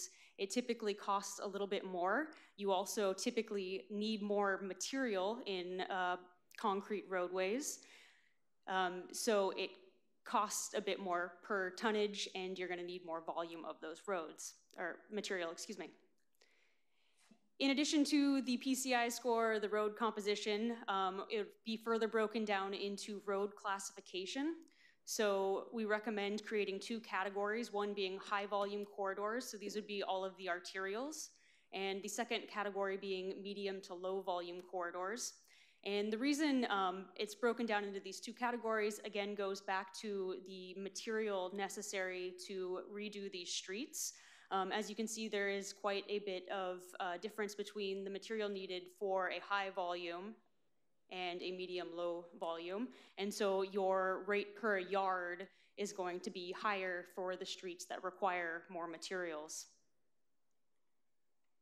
So this is just a page that shows basically the materials that would be necessary per square yard. So if you were to do a concrete arterial, you would be required to have that much concrete material per square yard. So that's how we came across the numbers to set the pavement degradation fee. And again, the total cost of the square footage is the cost for that per square yard, and then the pavement degradation fee is the 50%. It starts at the 50% and then reduces as the PCI gets lower. So when you put that all together, you have option 1 and option 2 listed here. So again, your higher performing streets are going to have the 50% across the board. And that is, again, going back to that last slide, the 50% of the total cost of reconstruction. And you can see it for both options 1 and options 2. Question for you. Good. Mr. Whalen. Maybe I missed it. What's our mechanism to adjust the prices for material as time goes on? So currently, the city for the moratorium fee adjusts the price based on the price of the material during that quarter. So the fee itself, I would imagine, or recommend, I should say, be adjusted on a yearly basis based on the cost of the material. So I think we've got a fee schedule that we review every 2 years. Might that be incorporated by reference? Absolutely. Into that process? Absolutely. So the city currently doesn't have too much information on pavement cuts that go on beyond moratorium. So I just used a few pavement cuts from 2015 to 2017 that were done in moratorium streets, just to show, for example, what a PDF fee might look like. So you can see the roadway, the PCI score, how large the dimensions of the cut were. And on the note of the cut, it's not just the cut, but the area of influence, which is the 3 feet on either side of the trench, the square yardage, and then over on the far right hand, you can see what the PCI score is. I will note there's one mistake here, that 68 should have a 5 in front of it. And this is an example of what I was just walking through, is you would have your influence area. In this case, it's an 8x24 section in a PCI roadway of 78 on a high volume with HMA material at a cost of 36.04 per square yard, which for your cut would come to a total of $768.73. So a few other things with the pavement degradation fee. The city recommends that Roadways earmarked are funded for reconstruction in the city's capital improvement plan, and streets with a PCI score of 50 or lower, so this is typically what is considered failing, would be exempt from having to pay a pavement cut fee. And this again goes back to the idea of those roadways are going to be replaced or should soon be replaced. Emergency work. So to make sure I understand that, for instance, Veterans Drive, which is in our CIP to be replaced. Someone did a cut on that, there wouldn't be a PDF. Correct. If it was fully funded in the CIP, then there would be no degradation fee on that. Well, the CIP doesn't fund anything. The CIP lists projects and projects costs and funding to be able to go and do that. I mean, Mr. Rod always tells us there are numbers that are estimates about what projects will cost, and there are more projects than money in the CIP to be able to go and do that. But if it's in the 6-year CIP, then it wouldn't be looking at a PDF. So for instance, Onyx Drive, when we're looking to do that, Washington Boulevard,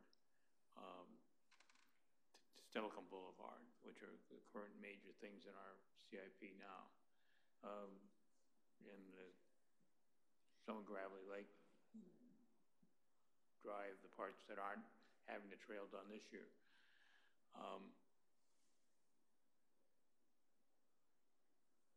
So it seems that we're going to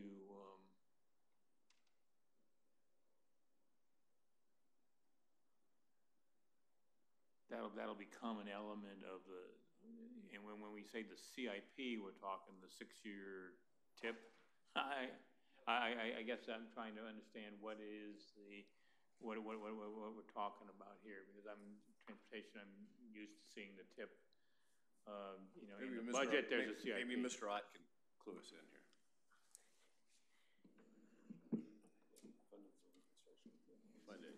Yeah.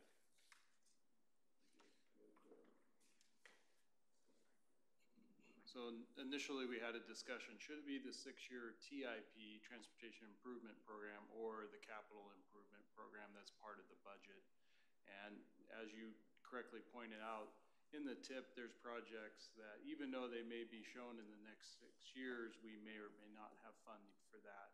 So the determination was, if it is a project that is funded, then that would be one that they would exclude. So I'm trying to, a good example of one would be the recent John Dower Safe Routes to School project from Stelicum to Custer.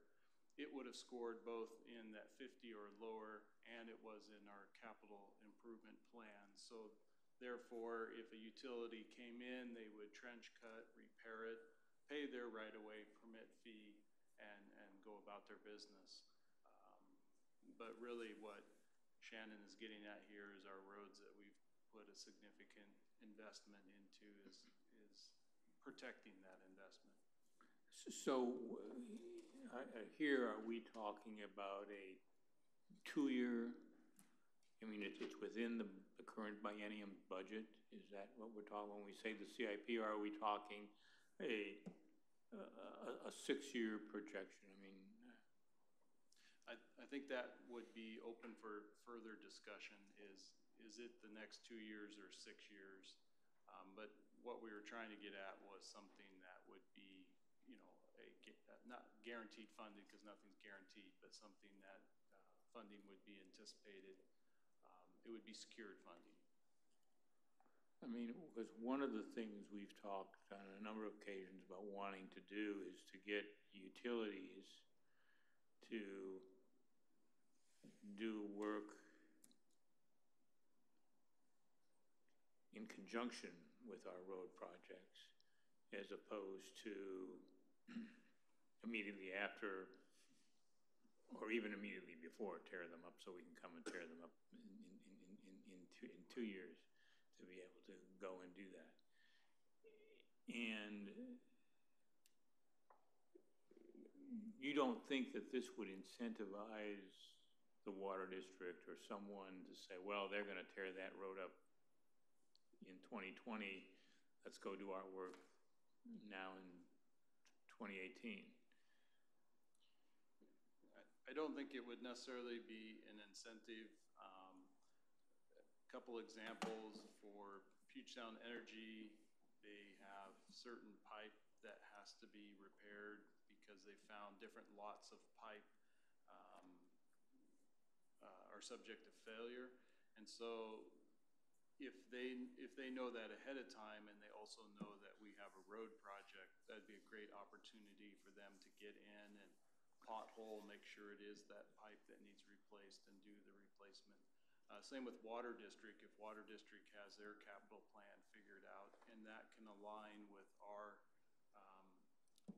transportation plan, it's another good example of partnering. And I will say the utilities are doing a much better job of partnering with us. And the city hosts a quarterly coordination meeting with all the utilities, and then the outcome of the notes from that all get emailed out. So even if they don't attend, they get them. And we go over everything from what's in the tip all the way to current construction as well as private development. And we always have one of the engineers from the department there. So we're doing a lot better. Okay. And has this proposal been discussed with the utilities at one of the quarterly meetings? Absolutely. We'll get to that in 2 slides, I believe. Oh, okay. So in addition, the city also recommends, let me just go, for emergency work, because any pavement cut does prematurely deteriorate city streets, to not preclude emergency work from a PDF. We would recommend that, the emergency work be performed, and then after the emergency work, within a certain period of time, the utility come in and pay for the pavement degradation fee. We also think that by not requiring emergency work to be subject to a PDF, it could have the effect of decreasing the collaboration, which we are hoping to engender with utility providers. We also recommend a work warranty, and this is what I mentioned a little bit earlier, that the city add a requirement that all patches and pavement have a warranty period of 1 year. So if any rehabilitation work was performed and the patch failed to meet city standards, the utility would have to come back and redo that patch. Some warranty covered defects are listed there. And if that company did have to come back out to redo their work, then the warranty would be extended for an additional year on top of the first year. Mr. Whalen, sure. It raises an interesting question. So when a utility goes and does the remediation and repair work, are they required to select a contractor that's already been vetted by the city, licensed, bonded, and experienced in doing this kind of work, or can they pick any Yahoo, get the work done, but it's subject to the warranty?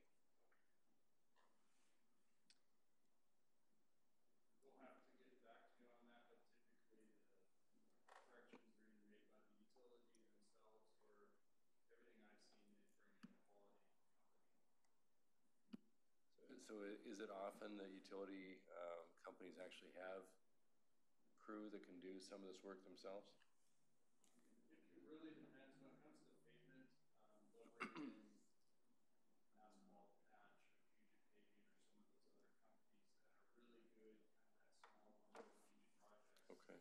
Those are both the ones they typically bring in because they don't want to come back and repair. Right. So it hasn't been a historic issue for us. Okay. Sorry, Jim. Mr. Simpson. Thank you, Mayor. Going back to our warranty discussion, let's say we have some road work done, it's patched, it fails in that first year. The utility that did the work is therefore obligated to fix it, and then that warranty extends another year, correct? Correct. What if it fails a second time? Does it continue to recycle out? Correct. Okay. How is this advantageous to the utility and or the city? Would it not be wiser to say you warranty your work for 5 to 10 years or the remaining time on that piece of road before it drops to 70? That is an interesting concept, and I think we can discuss that in further detail. I mean, I'm no engineer here, but it seems to me that if I buy a car, I don't go from year to year to year. So if I'm buying something from a utility company, why should I do the same?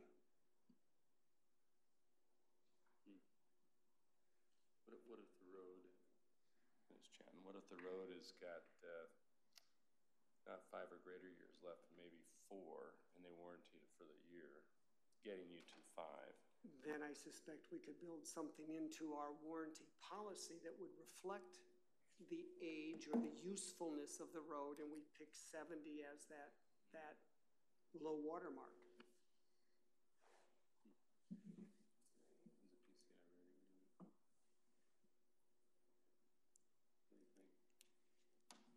I think it's a fascinating idea, and I'd like to look into it some more. Yeah, absolutely. Is Mr. Gentleman from PSC, you really want to sit up here with us? I'm just messing with you, sir. I mean, I saw him out here.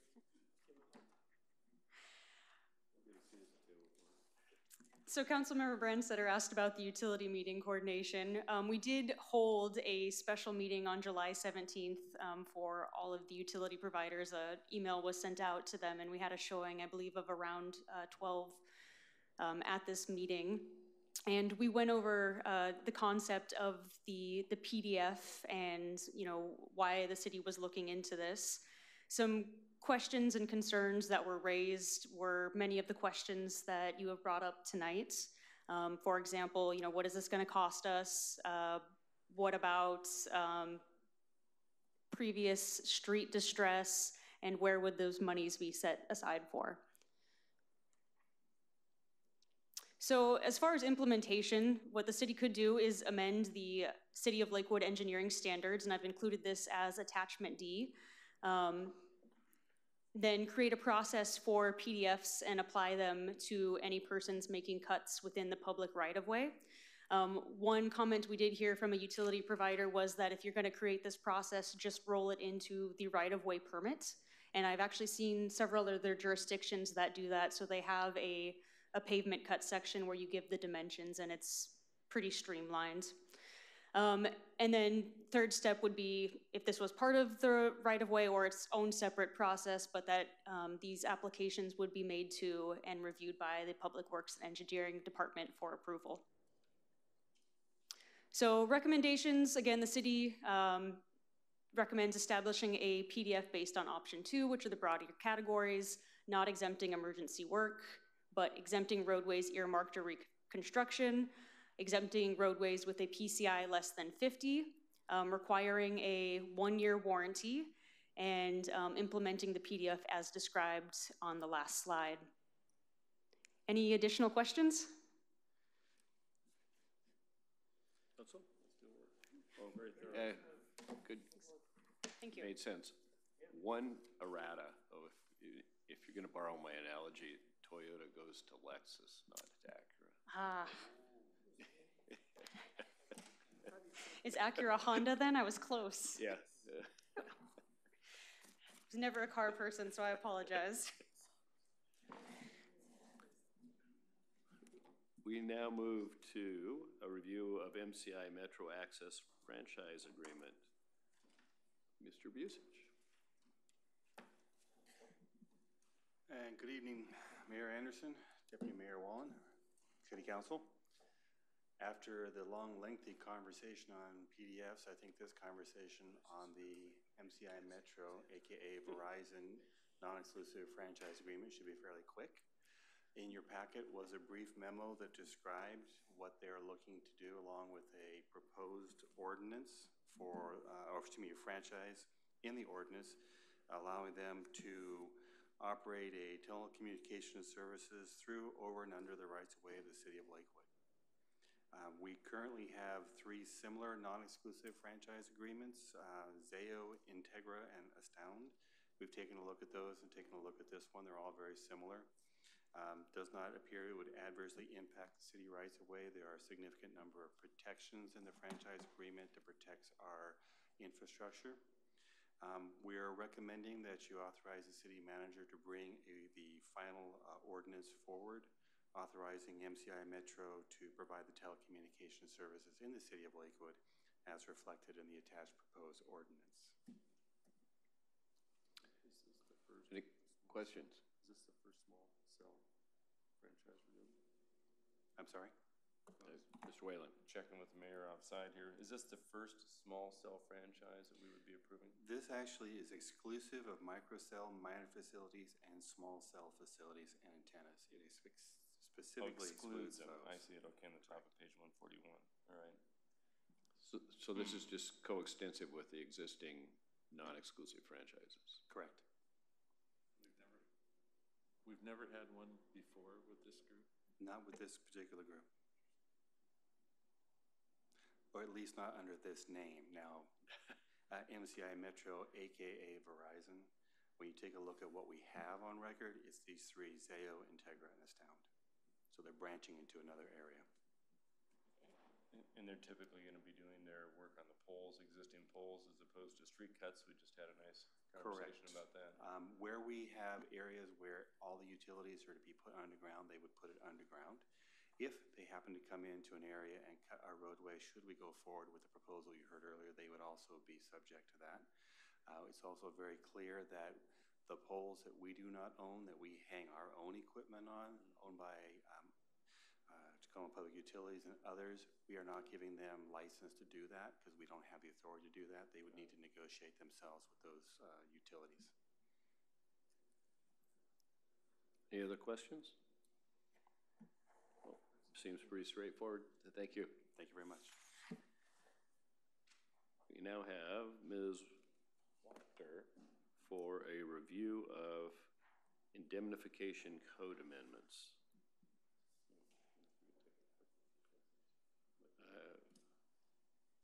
After this one.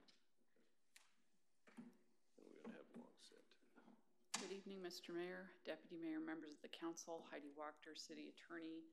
This matter has been before you previously for consideration, and it goes to the question of indemnifications, trying to essentially find the sweet spot between having your employees feel confident in dispatching their duties, regardless of potential threats of litigation, and not shelling out taxpayer dollars for conduct that we don't condone or didn't direct. So in reviewing this, you have seen a myriad of different approaches by different jurisdictions, and what we're presenting tonight is found on page 158 of your packet, and it essentially says that what we would prefer is to try and catch these times when the city might be exposed to a situation dealing with an employee who could be tagged for punitive damages, try to flag those early on and do our own investigation into the situation and make our own determination. And the one question that comes from the proposed language is, okay, let's suppose you do your investigation and you determine you are going to cover these city officials. And it may not be police officers, it could be a flagger at one of our construction sites who's accused of not doing his flagging job, and the worst happens. So we do our investigation and determine that we're going to cover. What if later evidence reveals that the conduct wasn't as we found in our investigation? Well, the answer is at some point, if we're confronted with evidence that suggests the employee was not in fact acting in the scope of their employment, we still would have a reservation of rights letter placed on it with this amended language. So there's not a silver bullet in this type of situation. What we're aiming for is something that the council feels comfortable with, that finds that sweet spot. If I haven't hit it, I am confident you will tell me that. And with that, I will open it to any questions you may have. Questions? Mr. Folk. Just a quick question about on page 166, the table. Could you explain that to us? The Lakewood. The terrible, horrible table. I was really proud of it when I first did it. I actually do appreciate the work, but I just don't know what the X's mean. Yeah, the X's mean those are elements that we found in these different codes, and the real point of it isn't necessarily with regard to the detail of each code. It was that as I went through each city's code, and in some cases, cities don't adopt codes at all, they just go with the state law. It became apparent that there's not a theme. And I will tell you, after 30 years of doing this, an awful lot of the time, if the council's asking for an ordinance, I can call MRSC and I will get a boilerplate type of ordinance for a particular circumstance, and just about every city follows that type of ordinance. This type of ordinance, indemnification, does not fit that mold, and that's really the point of that chart. So the Lakewood portion, that's what you're proposing? Because no, that's what currently exists. Okay, so how will it look after? After, you would have coverage based on in the scope would be better addressed, and it would be more clear from the get-go that the council had agreed after an investigation that the employee was acting within the scope. It would not include coverage contingent on the judgment. It would allow and it would clarify that the council was going to authorize punitive damages, which you can do now, but it would be at an earlier stage. One of the themes that I got in listening to the council when we discussed this earlier wasn't so much the concern about paying punitive damages, even though that's never a pleasant thing. It was the idea that it came so late in the game. It didn't give the council the ability to look at this without the cloud of a judgment over it. And the new language would require that when we see these types of cases come out, and the way I would describe it is just about any time we have a death that's resulted from it, where city conduct has been involved, whether it's a construction site, police activity, anything like that, we would do our own investigation. And I would tell you the parallel to this is employment law. If you have an employee engaged in misconduct, you don't wait for a court to tell you whether that employee was engaged in misconduct, because lots of things can happen at trial. You do your own internal investigation and make your own determination as to whether or not you're going to do something with that employee based on whether or not it's tied to their employment. So it's trying to create that type of parallel here, but early in the process. Okay, any other items besides coverage based on the scope? Well, what we did, the reservation of rights is clarified. I think you had the ability to do it previously, but this makes it clear that that again is going to be much earlier in the process. I would tell you that a lot of the elements are the same, but the timing is different and it's more clear. So that early on, when you see this type of a situation, you satisfy yourselves. Some cases, it's going to be a matter of turning it over to another jurisdiction. Some cases, it might be a bigger deal than that, and you bring in some other type of investigator to do it. It's going to vary depending on what the case looks like. And if we don't know from the incident itself, Washington, we typically are served with a claim that we're allowed 60 days before the lawsuit can be commenced. So I'll ask you a very unlawyerly question. The last sentence in B. Under no circumstances will the city indemnify individual employees for conduct outside the scope of employment for the city of Lakewood. Mm-hmm. Says who? Well, that's a very lawyerly question, and that would go to the question of if something changed along the way, we would be able to use that language to say our investigation found this. Somewhere in the trial, a specific piece of evidence, not what the jury did, not the ruling, but there's a specific piece of evidence that was not considered in the investigation. If we have an employee that we would find is not acting in the scope of employment, did something not directed by us, not condoned by us, not in keeping with their job, and that was part of this, the city would not indemnify. But you're right, beauty is in the eye of the beholder, and sometimes whether something's in the scope of employment is in the eye of the beholder. We could have who makes the determination? Pursuant to the investigation, there would be a recommendation coming to the council that the council would then pass on. It's not so much that the council... But then this seems chronologically later. Okay. Under no circumstances. So we make a determination, under this, we make a determination, yeah, we have a reservation of rights, we're going to indemnify whatever our determination is. And then at the end we go, whoa, we found out. You were like way out. You're way out of there. What I would liken it to, this might not be a very good analogy, but it's a change order. It's a change order. You come in and you say, this doesn't look the way that it looked at the outset, and there's a specific thing that changes the analysis. We come back to the council with that and say, as a matter of fact, this is not within the scope.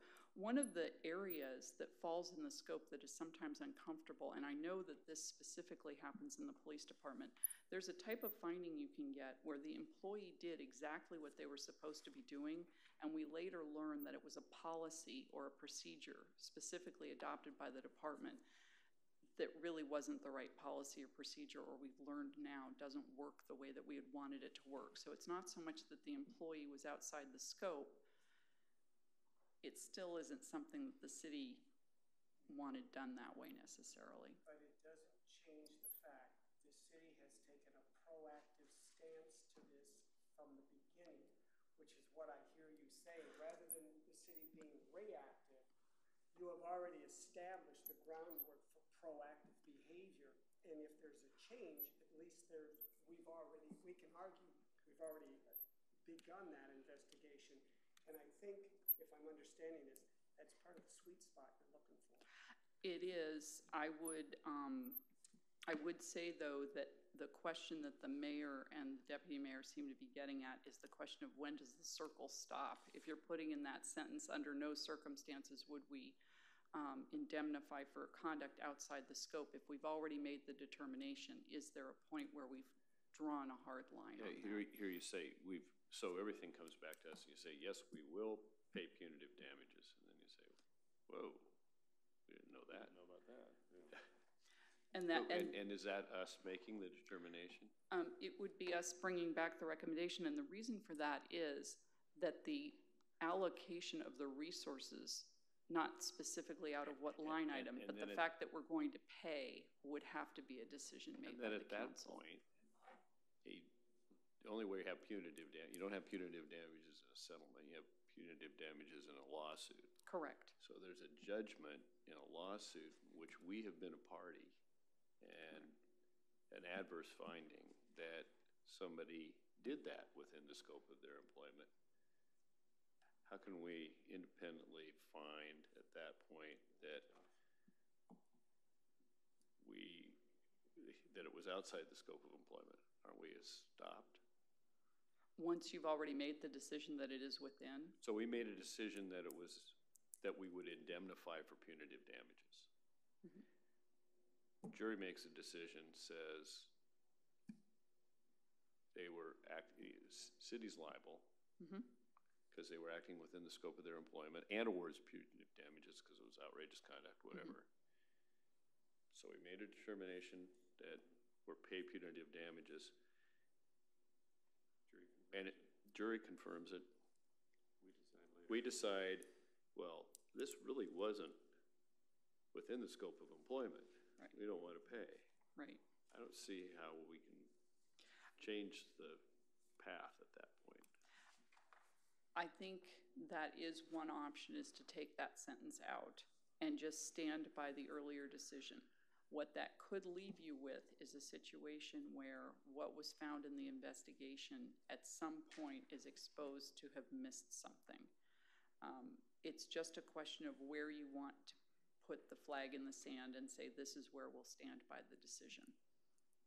I definitely was mindful of the concern that the council had, and it's a valid concern that city resources not be paid out for conduct outside the scope of employment or misconduct. So if we've decided early in the stage, we've done a thorough investigation, the council's satisfied that it's a thorough investigation, and truly most times we know things better close to the incident than we do years down the road. It could stand that way. Mr. Whalen. So I got a few little questions here. First line,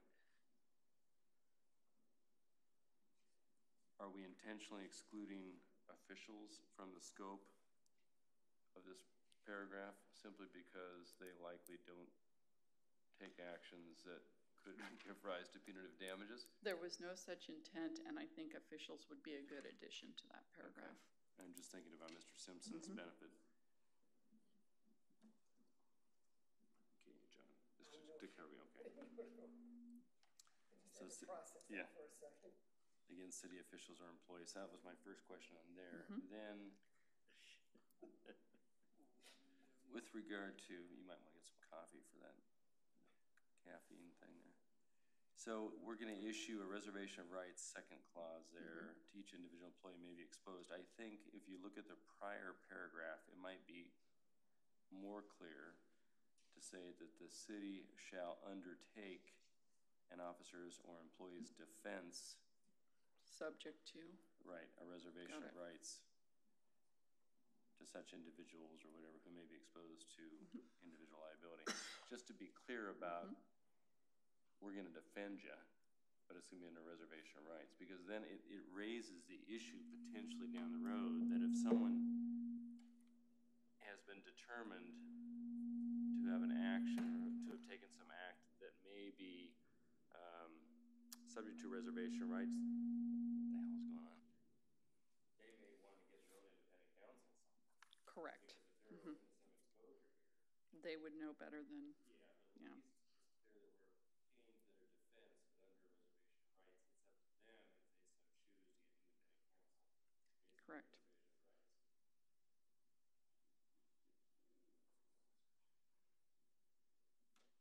Yeah, so that was my thought. I'm trying to figure out how we bring in provisions of some of these other statutes you gave us as examples. For example, the Bottom Lake, let's take one of them, which was their 252.040. Do we need to have language, for example, looking at that sample statute,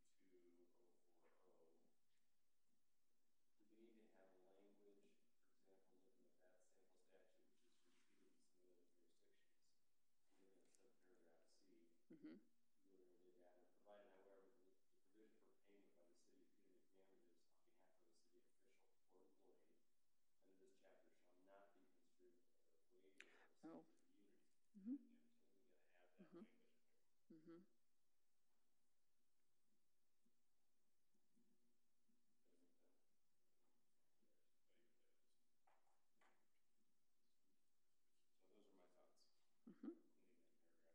Yep.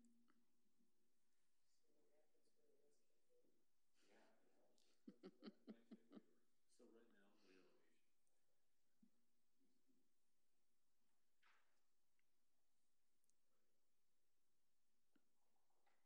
I'll bring this back next Monday then. Yes, that helped tremendously. Thank Mr. you. Brandt.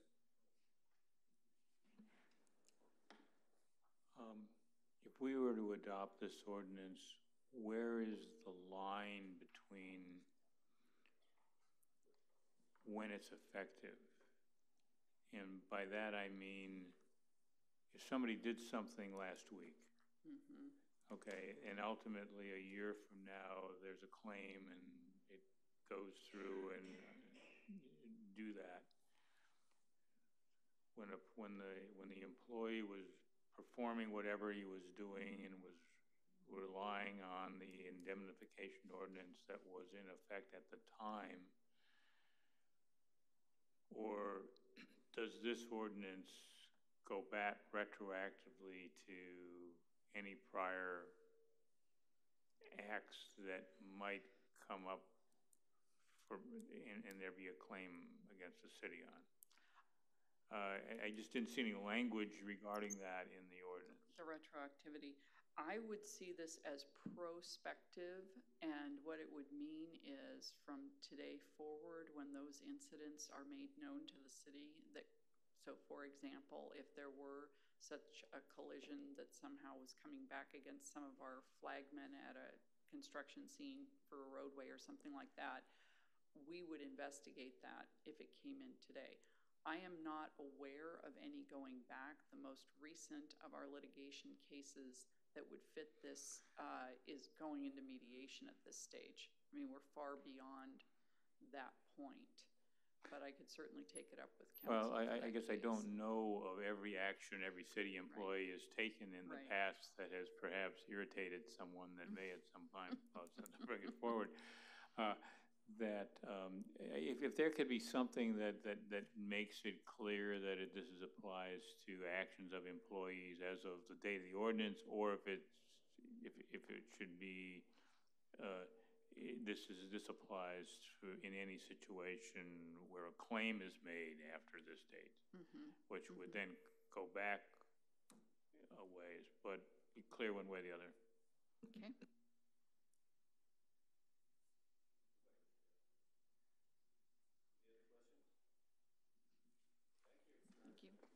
Take a 5-minute comfort break before we sub-area plan.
we now move to a review of the downtown sub-area plan.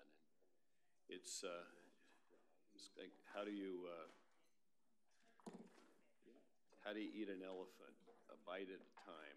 And so maybe the first bite is, we had a couple absent members of the council. We could do a quick overview for them, and then try to see how much we'll put on our plate. After that, we'll see how much we want to put on our plate for tonight and chew on it. Mr. Buer or Ms. Beer? Yeah, why don't you go with the overview first? Okay.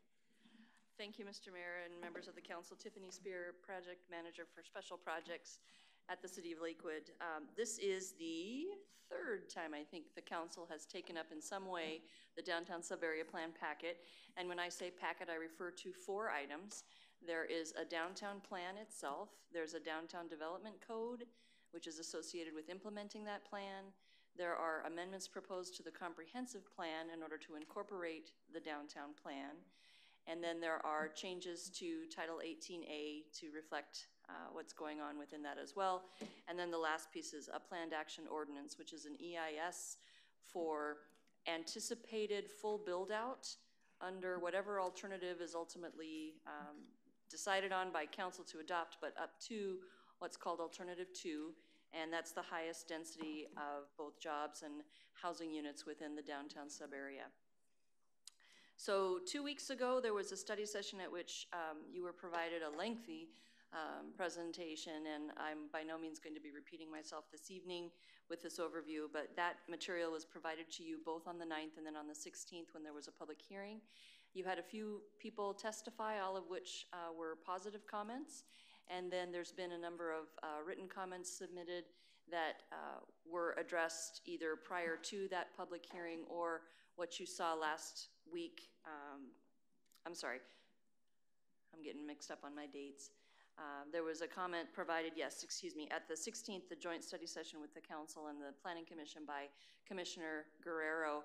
And in tonight's packet, you have a response memo, which includes information replying to Mr. Guerrero's comments, as well as responses to questions that were voiced by the council, either on the 9th or on the 16th.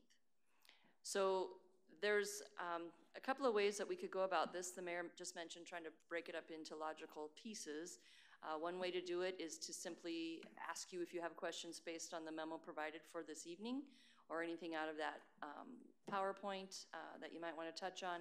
The other way might be to just walk through each of the 4 pieces, meaning is there anything out of the plan itself you want to cover, and then move on to whatever other documents, the development code, the comprehensive plan amendments, or the planned action ordinance, or whatever the council's pleasure may be.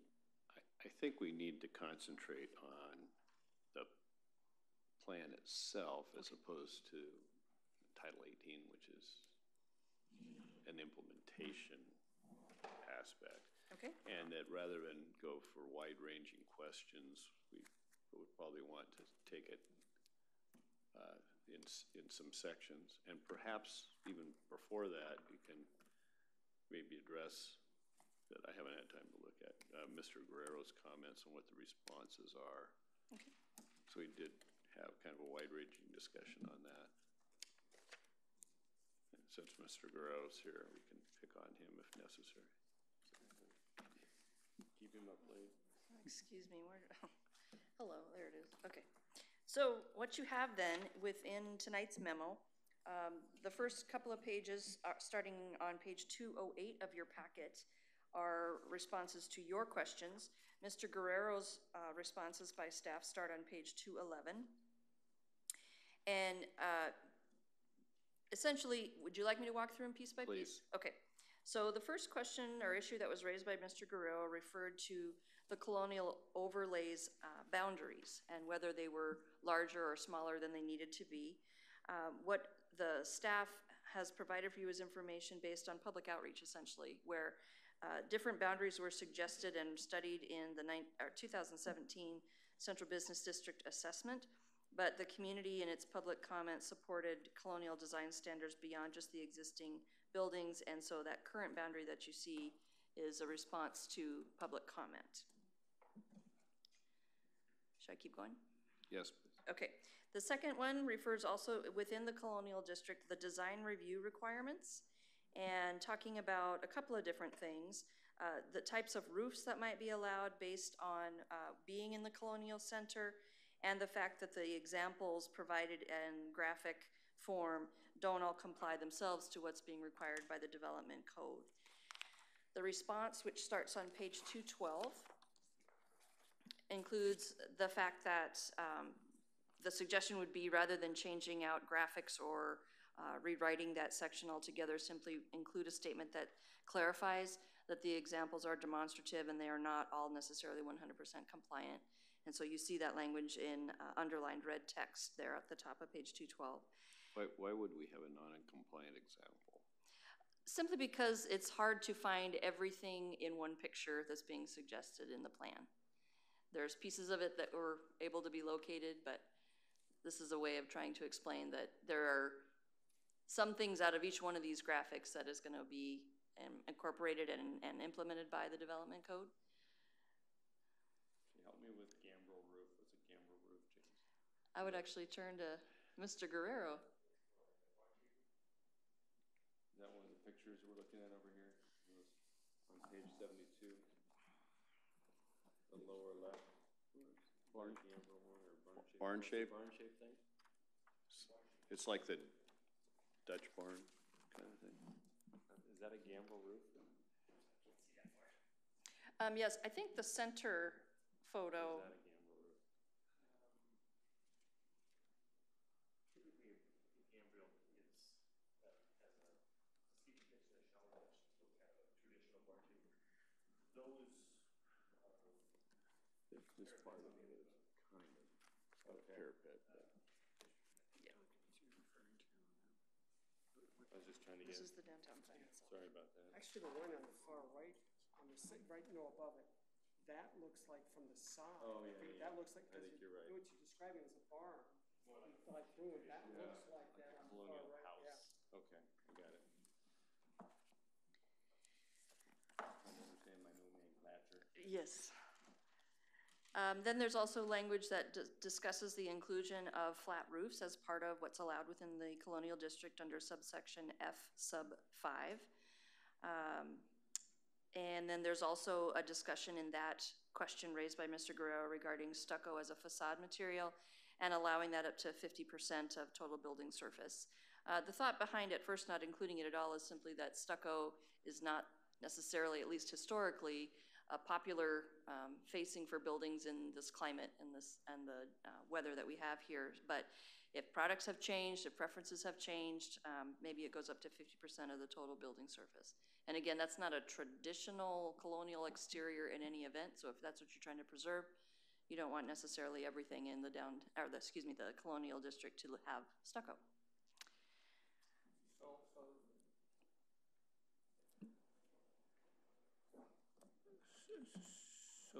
So what is the response?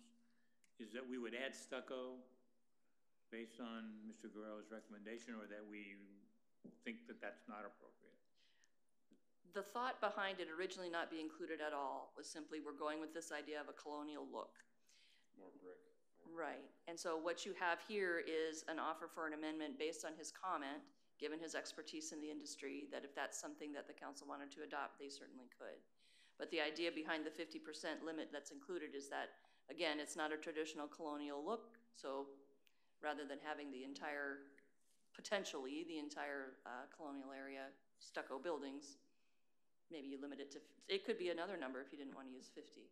Well, I guess that I understand that stucco is an option along with these other 4 items here, and there are other things that could be on this list, because there are other options if you want to build something, okay, to be able to go and do that. But that, I really heard from the public, they really want us to drive new development to have colonial appearance. That as opposed to ease of or cost of construction to be able to go through and do that. And if you start with stucco and then the next person will come in and want a Community Development Department to make at their discretion an exception for being able to go and do that. I just don't know if that's not the first step on a slope to anything.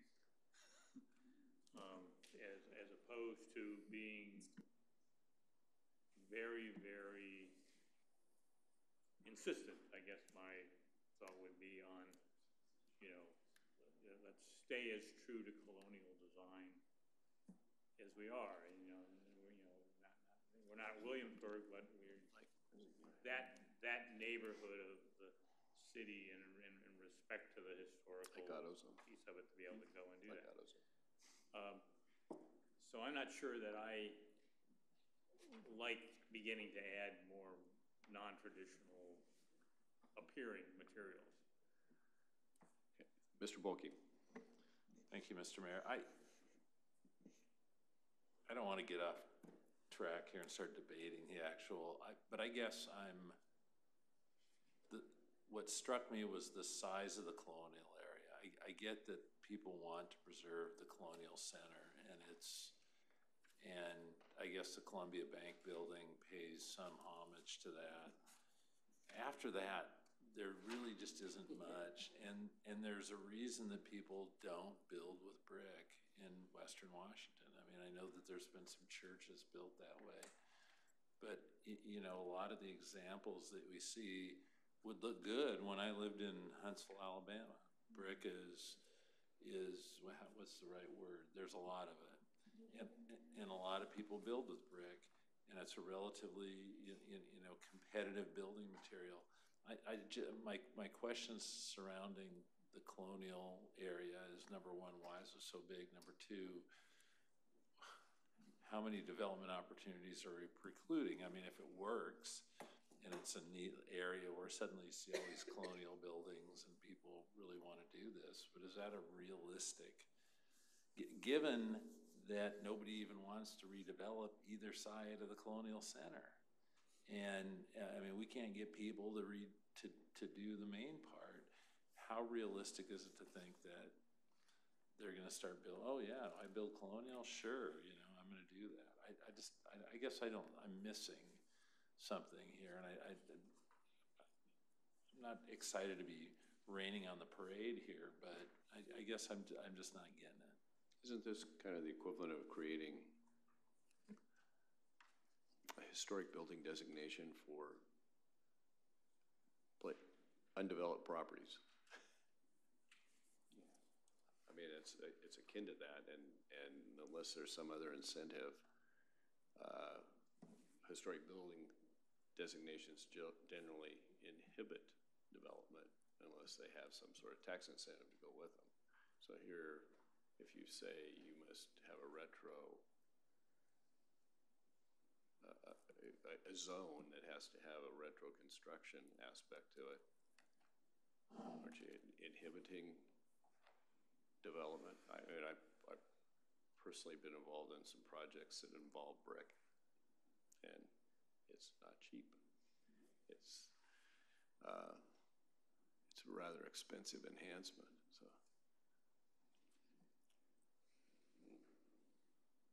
Mr. Whalen. Yeah, two thoughts on that.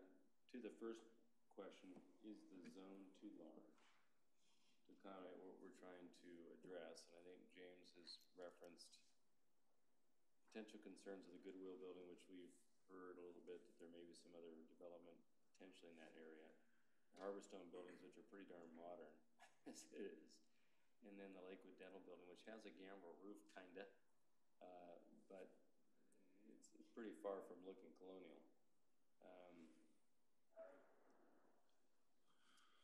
So should we kind of stick with the thought about the main arterials, Bridgeport, Gravel Lake Drive, Motor Avenue, Mount Tacoma Drive, is kind of that colonial area, and not get too,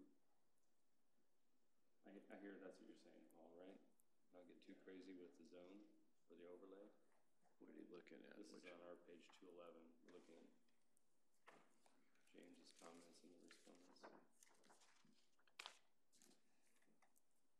And then James, this is a question for you. What's your thought on the stucco? I'm not sure I can come to mind something that's half stucco and half brick, except you see a lot of the modern buildings that have brick or stone or CMU block in the first half, and then. So this is actually a picture of the Cone Center. And that actually probably isn't stucco, but it's a flat board. It looks like, right? Oh, you're talking about where the upper level there above the bridge. sport and spine is? Yeah, that has a deep, and I think it's probably a board, not actually stucco, but it has the, to me, it's a stucco look. Effect, yeah. And so that's what I was using as my example, saying, well, if we have this, if we're matching it, that is actually what we want to do. Looks to be 25%. You know, the Goodwill building presently has a fake metal front. It's not even, it was manufactured off-site, stuck up there. It's a fake, it's a false front on a decrepit old brick building. Yeah, I was gonna say. Yeah, I don't have a huge preference one way or the other on, I think having the 50% stucco recommendation is fine, up to, that's not a huge problem for me. I do too. I think that eclectic approach, if I'm following this, is we're not precluding ourselves by locking ourselves into one design. Just some flexibility. Having a little more variety is good. Yeah. So what I would say is that we don't want to be another Leavenworth. We just want a nice center. Mm-hmm. Given the spirit of how this was presented as I remember it from last week, yes. To answer your question. How about the size? Small.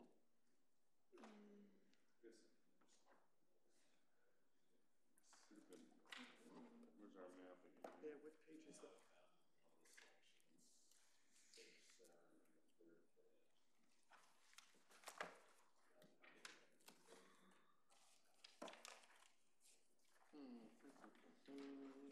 What do you think, David? Well, the colonial overlay zone that was established, which is on page 195, started out smaller. And then what happened was, at the request of some of the public comments, it got bigger. And so that's how it evolved from one size to another. I kind of agree with some of the council member comments here about there's existing buildings that are way off the mark when it comes to a colonial design. You've already talked about which ones. In that regard, it would appear to me that a smaller area might be more appropriate to be more confined to the more historic colonial plaza buildings. So, you know, bringing it up from Lake Grove to Mount Tacoma Drive or thereabouts wouldn't be a bad idea. But those are my comments, of course. It's the council's decision to make. Down here. Yeah, so you got Mount Tacoma Drive where you have the bank, right? Mm-hmm. And then that's not a bad intersection up to that Bridgeport there. What the heck is that? Yeah, it would be Bridgeport.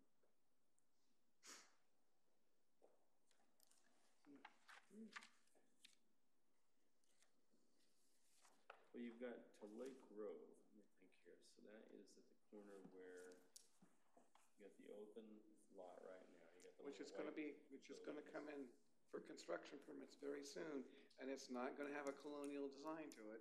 On the open lot there? Mm-hmm. Who's putting something there? Mr. Guerrero has a client that's coming in with an apartment complex.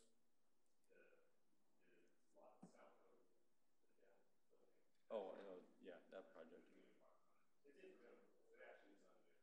I'm talking about the corner that we looked at some time ago, the Harborstone Bank corner. That's what I was talking about, David. Oh, that one. Oh, yeah, it would be here. It would be in this one. It's right down Lake Grove. It's right there in the corner of Lake Grove and. Across the street from. Yeah. Would the council like us to massage the boundaries a little bit and come back with something? How many acres is it? I don't know off the top of my head. There's some basis to extend that design a little further along Gravity Lake Drive to pick up the bank. Mm-hmm. And maybe just a few parcels. Well, you could go to Mount Tacoma Drive, or just slightly beyond it. Right? Well, there's certainly the building behind the Columbia Bank that's going to go away, and whatever replaces it should be in the district. I think that makes sense. Yeah, I'm concerned about making a long-range mistake by, the input's good as suggestions, but I don't think that the majority of people who would like to see a colonial-looking district, like people would like to see Leavenworth, had any basis for an informed economic analysis of whether that can actually happen or not. And so that by doing it, we actually could preclude development instead of encouraging development. So, I think if they did the cost analysis of brick versus stucco, it just precludes for them not to build. Yeah. Well, and the other issue, maybe I'm jumping ahead here, but if you've got, how do you mesh a colonial style with a 16-foot first floor looks with glass? So, Mr. Whalen, could we hold off on that question right now? Yeah. And the reason is because Mr. Guerrero provided his comments. We have since provided him our response. Right. He has, in turn, provided us another letter, which you have not seen, and we have provided a response to that letter. And that goes to some of the questions that you're asking right now. Well, let's proceed with your responses here then. So in other words, I'm timely, but premature. You're out over your skis. Yeah. All right, so the third question that was raised by Mr. Guerrero at page 212 of your packet does relate to first floor heights and transparencies of windows in most of the street and frontage types, and the concern of how that's going to work, and given the fact in particular that there's not many buildings within the city, he states, that meet the standard now. The idea is that watching within the tables which street you're looking at and the type of use you're suggesting, the 16-foot height and the 70% transparency may or may not apply. So for instance, if you were going with residential multifamily on the ground floor, you probably wouldn't use a frontage type that would require that type of transparency. Yeah. So it would, the developer would need to be looking at what type of frontage do I want to be able to do on whatever street I'm located on, and does it make sense to have that requirement or not? So within the Colonial District, again, there have also already been a reduction of that 70% down to 50%, based on the discussion at the Planning Commission level. One suggestion that did come out of his comment, though, was a need to actually add the little table there in red that you see on page 213, because this was inadvertently left out.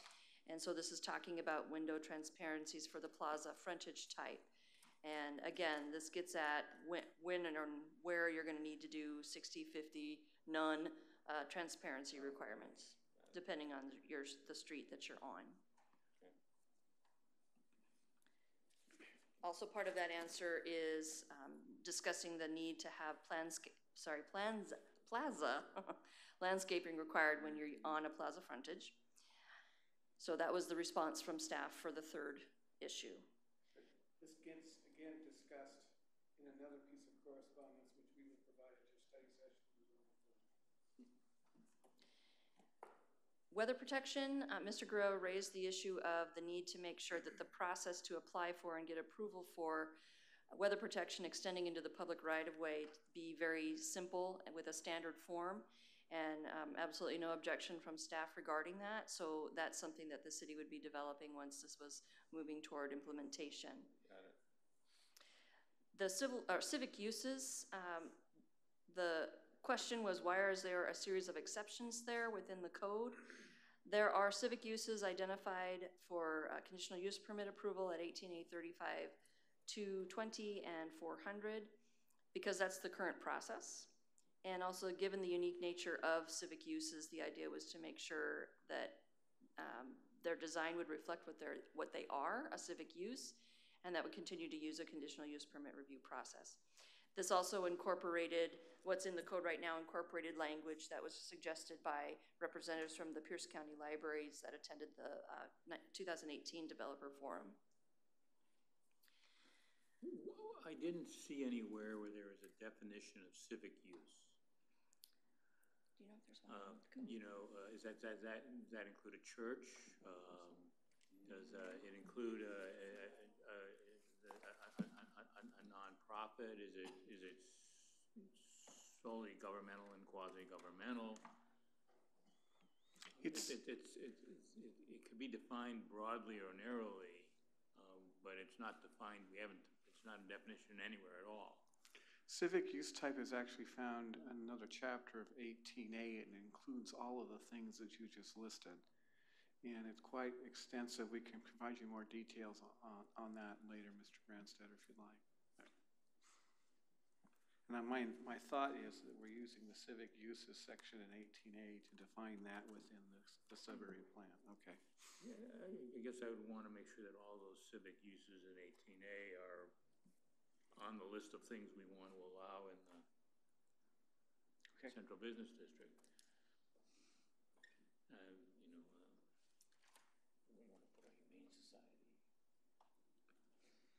And just to orient me a little bit, when we say, I'm looking at my page 214 of our packet, which is referencing item 5 of our discussion on civic uses, which refers to page 147.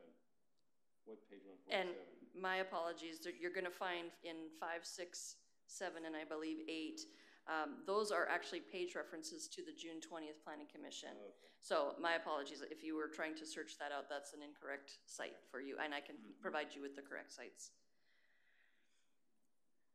So if there's no other questions there, number 6 was discussing the requirement for common open space that's being proposed within the downtown sub-area plan.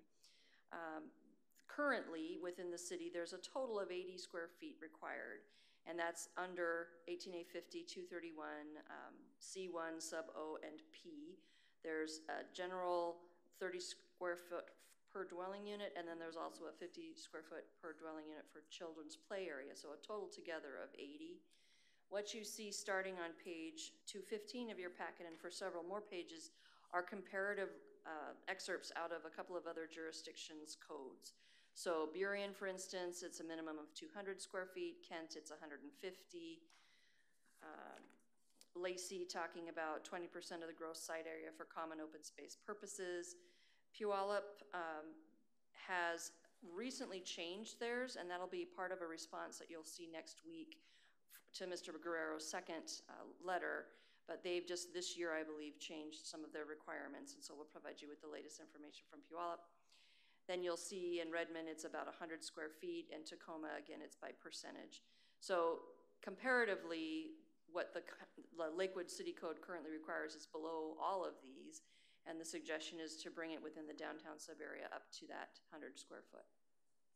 So, curious on Puyallup's, when they say private open space ground floor dwelling unit, that's pretty self-explanatory. Is that private open space upper floor where it's defined as 10 by 8 instead of square footage? Is that a mandatory lanai, or is it actually? That size is probably a balcony. Yeah. Mr. Polkey. Thank you, Mayor. That whole open space thing piqued my interest. We were, again, in the Lakewood position of we always want to be the least, the last, whatever the case may be. So, and oddly, just amazingly enough, we were like, had the least open space requirement in a city that doesn't have a lot of open space. So, of the plans, it looks like maybe the newer plans have the 20%. Others have the hard amount. I mean, I would think Kent is reasonable at 150. I guess I'll throw this open to you, Mr. Buer. I mean, maybe this is something when we're looking at 18A we need to change for the entire city going forward, because clearly we don't do enough. I mean, in my opinion, our amount is not adequate, clearly, given what other cities are doing in their region. So yes. So I mean, so when we bring back 18A, based upon the comments that I'm hearing this evening, we will increase the open space requirement. Okay. For apartment type style living. Okay. So citywide. Citywide. Okay. What about? If that's the count, what council wants to do. What about commercial redevelopment and open space? Since where we want open space is in the core of the city, and it's right out here, and we don't own it. we require a number of things for redevelopment. Is there any way to link redevelopment of commercial space to the provision of some open space or mitigation if you don't do it right there? A lineal park. There's a great nexus when you're talking about residential development and open space. If you have a plan that talks about creating an open space area in a commercial part of the city, and you have a designated area that's going to be using it, it seems to me there might be an appropriate way to require something in the form of some sort of a lieu fee process, which we talked about as a part of the Subarea plan previously, or even discussing potential impact fees for commercial development. But I don't know what that looks like right now. But it seems to me that if you're trying to go for open space and create this aspect of increase in pedestrian activity and creating a sense of place, all of these businesses benefit from that park or a proposed park. So there's a connection there. If that's something you want us to explore, we'll find a way legally to see if that's possible. So on some of the streets, the requirement is for setbacks is 0. Okay, and we're trying to encourage mixed-use development, which would be commercial with some residential above. So where does the open space go? In that particular case, you would establish a boundary where you are proposing to place a park, and then you would require all commercial developments, even if it's not residential, to pay their proportionate share, whatever that might be. But it won't necessarily be on the site, Mr. Benstein. And I understand that if we create a code that says you mandatorily have to have so much open space per dwelling unit or per square footage of commercial footprint, maybe, to go and do that, but then you also create setbacks and other things that make that impossible. You're really just forcing people to contribute to a park, but not because you're not really looking for there to be open space there to be able to go and do that. And I guess, and thinking about the Proctor district, does the roof count as open space if you develop it that way? In some codes, they create private open space on a mixed-use building. Rooftop decks, right? Yes. I'm sorry, what did you say? Rooftop decks. Rooftop decks. So I've even seen rooftop parks in San Francisco and other areas around San Francisco. And one of the things that's included within the draft plan right now is the option for fee in lieu for park space, meaning not all of it needs to go on site. You have the opportunity right now, the way it's written, to have up to half of what they would otherwise provide on site would go toward some off-site park or collective area. So the setback to the street frontage, say that moves your building right up to the edge, there's the space behind the building on the lot for parking and or open space. You may not see your open space up by the street, but there may be open space on site. And then there's going to be this option potentially for putting money in a pot toward the other larger community open spaces. It does seem that the greater open space requirement we want to make a greater one, even though we're trying to make a denser area of the city, is that by increasing the square footage and say that we want you to have open space, but stay within all these other things, it really seems that we're forcing you to pay the impact fee for the park.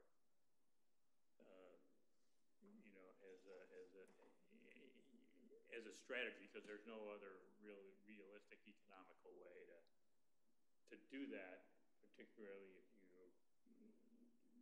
increase even above what's already proposed as a square footage of open space per dwelling unit.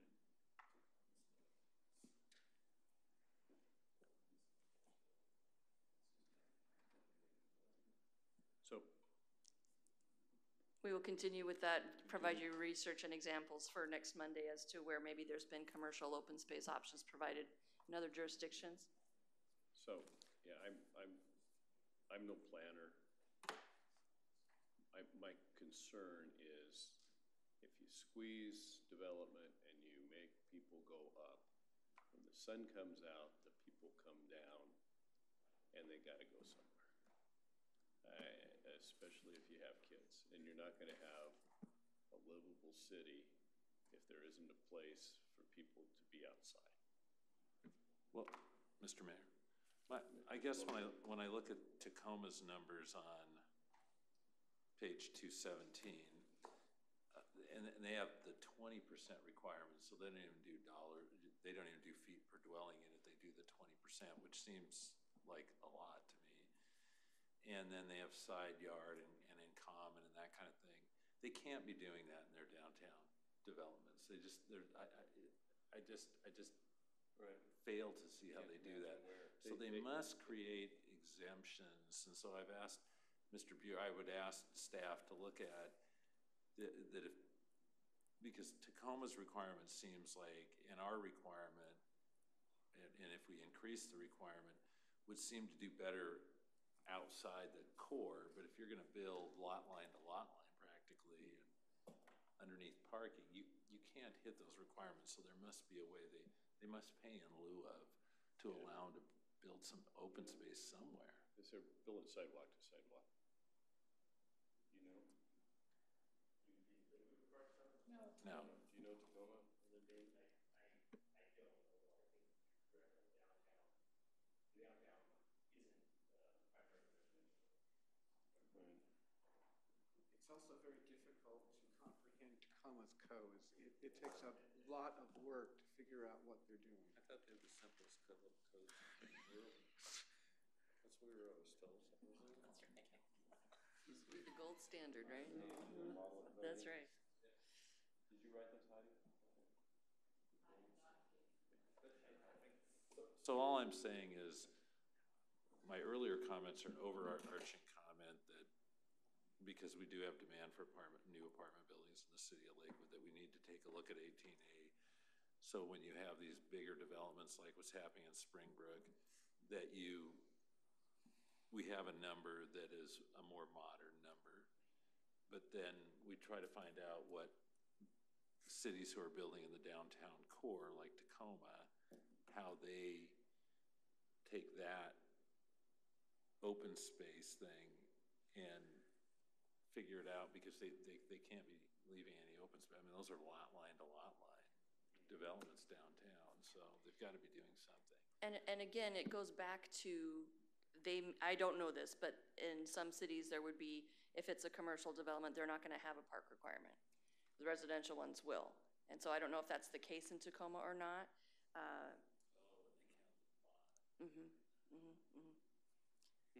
But we'll certainly provide information to the council for next week.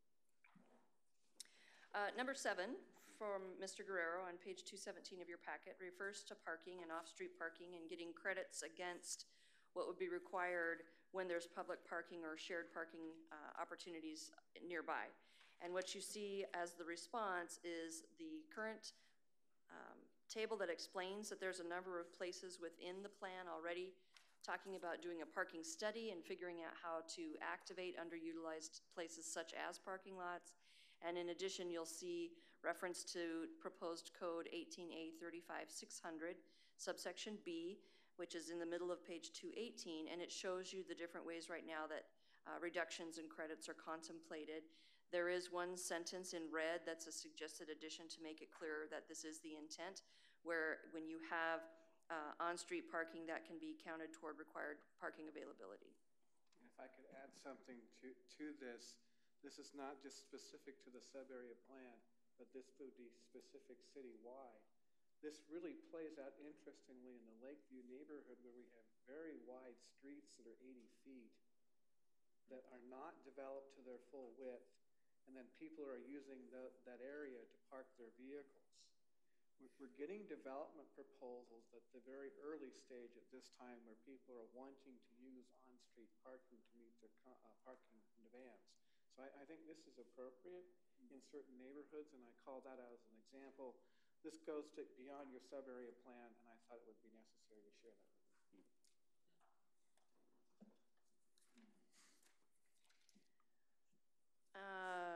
At the page 219 then is the last question that came from Mr. Guerrero regarding transportation funding.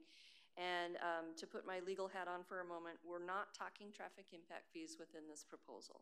This is not 8202 RCW traffic impact fees. What's being discussed and proposed is to use SEPA mitigation fees. So currently, a developer comes in, whether it's anywhere in the city of Lakewood, and has a SEPA analysis of the transportation impacts they're going to have on the nearby area, and there is mitigation determined project by project. What's being proposed here is to say that these identified streets, maybe whether they're being revised, whether they're being taken from private to public, there's a cost that all of these anticipated trips are going to contribute toward. The SEPA analysis is done ahead of time, and this number is figured out, divided to figure out the number per trip that they would be responsible for, and then the number of trips they're responsible for is dependent on the type of use they're building. So there's calculations we'll provide for you next week that gives you a couple of examples of this, how to get from A to B, how to say, how much am I physically going to have to pay? But again, this is all SEPA mitigation. This is not an impact fee. Having said all of that, I'm sorry. So how does that make a difference to a developer? That they're charged under a different part of this, of the RCW? Keeps us from getting sued. You said it, not me. I mean, I'm serious. I mean, what's... To them, it's the same, it's money out of pocket. From this, you're basically cutting back time the developer has to deal with SEPA, because as far as this process is concerned, there's a much more truncated SEPA application you fill out. And there isn't, this would set it out in advance, and you wouldn't have the appeal of the calculation of the traffic impact fee. Right. You would also, traffic impact fee is for a limited period of time. In lieu fees, as we're proposing here, extended out, and what we're proposing is 10 years. The reason we're suggesting 10 years is because we're talking $43 million in improvements to roads and streets. And the idea would be, a 50% match between the city and the developer. And as we collect these funds, we would also be in the process of looking for other sources of revenue to speed this up. You get some matching funds at that point, right? Okay. Well, yeah, I guess though, when our consultant was putting this together and was trying to show us the comparative costs between us and other jurisdictions regarding the fees to do this, they compared this fee to the impact fees in other cities. In other words, it reminds me of the mayor's conversation about stormwater fees, or whether they're a fee or a tax, to be able to go and do that. I mean, this is, maybe it isn't the legal definition of an impact fee, but it's certainly a generic definition of an impact fee to be able to go and do that. And I guess, we have lots of transportation needs in the city. And we've actually been doing very, very well at meeting them broadly with some flexibility. But in terms of transparency of when we collect this fee from a developer, that, and we put a time limit on when it will be spent, we're limiting our flexibility to use our discretionary dollars, and that we've got to now focus dollars at the downtown, even if we'd rather put it over on to help develop Lakewood Landing, or we want to do other arterials to be able to go and do that. Well, when we go with this model of being able to do it, as opposed to the SEPA model of where people pay for, and actually at the time they develop it, build things that are needed to support what they're doing, such as when Walmart being maybe the biggest advantage example up here of where things were built in the real time. And this also impacts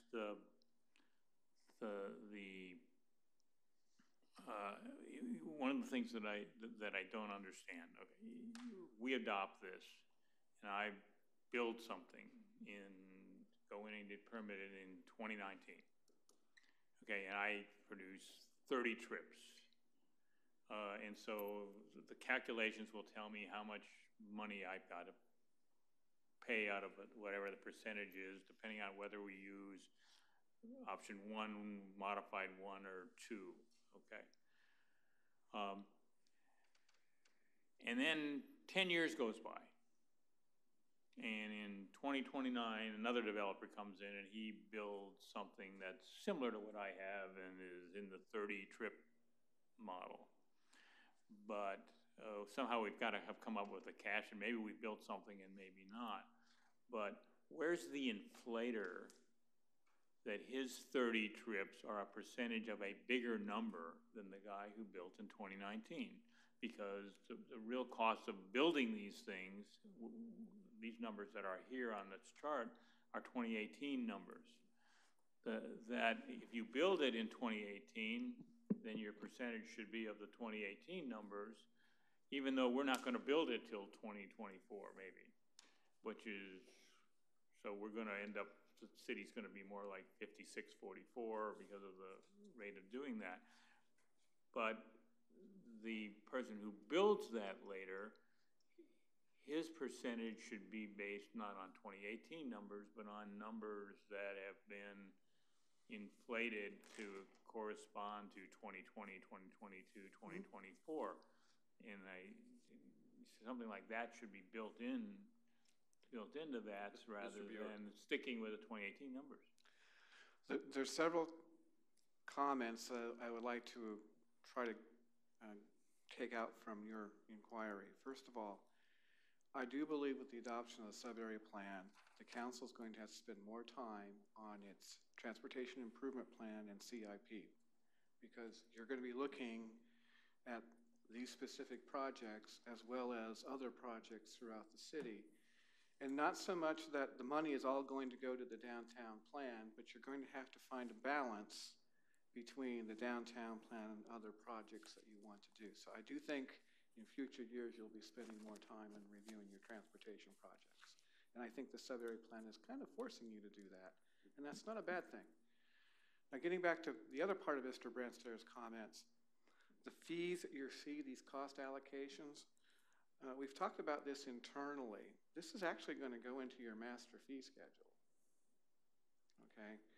And so these fees will be in place for a 2-year period. And then as we go through the budget process every 2 years, we would then go through the process of updating the fees based upon inflationary factors, cost increases in materials, and so forth.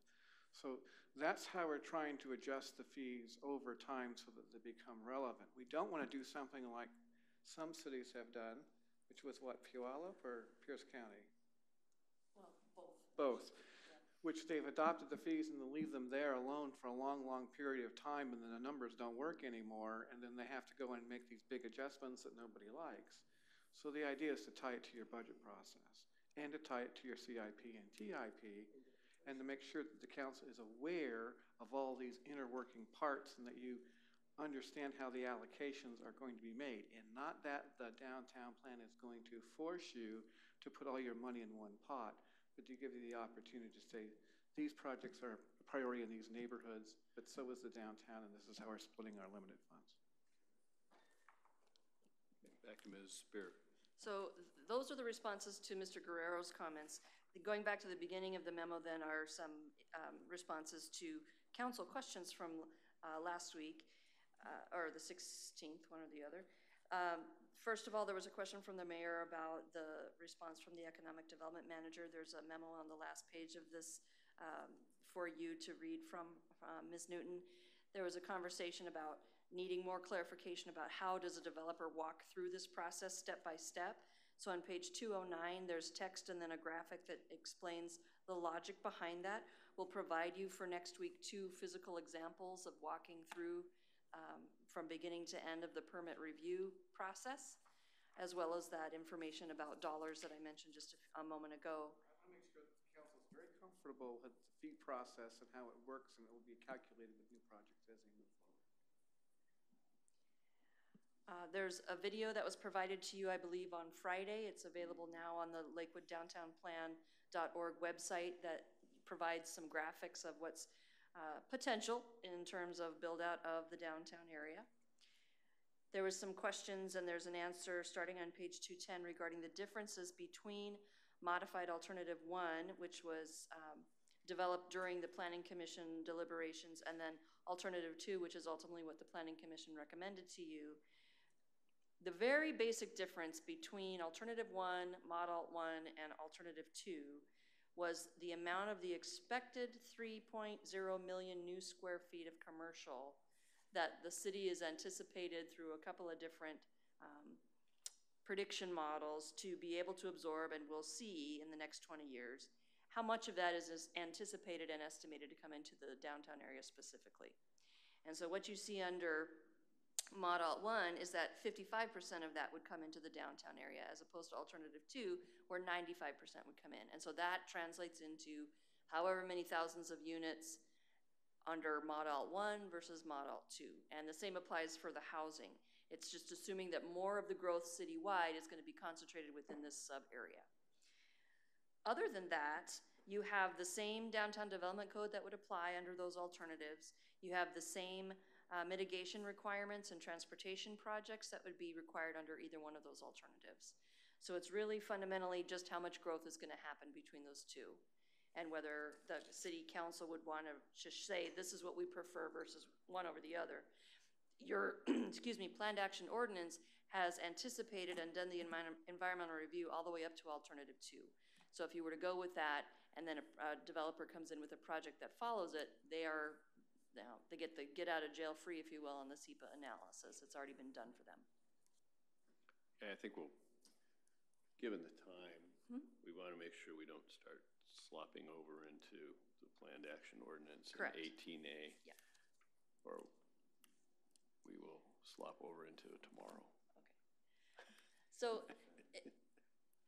just to finish this up then, when the mayor mentioned he wanted to talk about the downtown plan itself, what the downtown plan includes is the vision, which is a result of your work. It's a result of the public outreach and the developer forum comments that were received in 2017, 2018.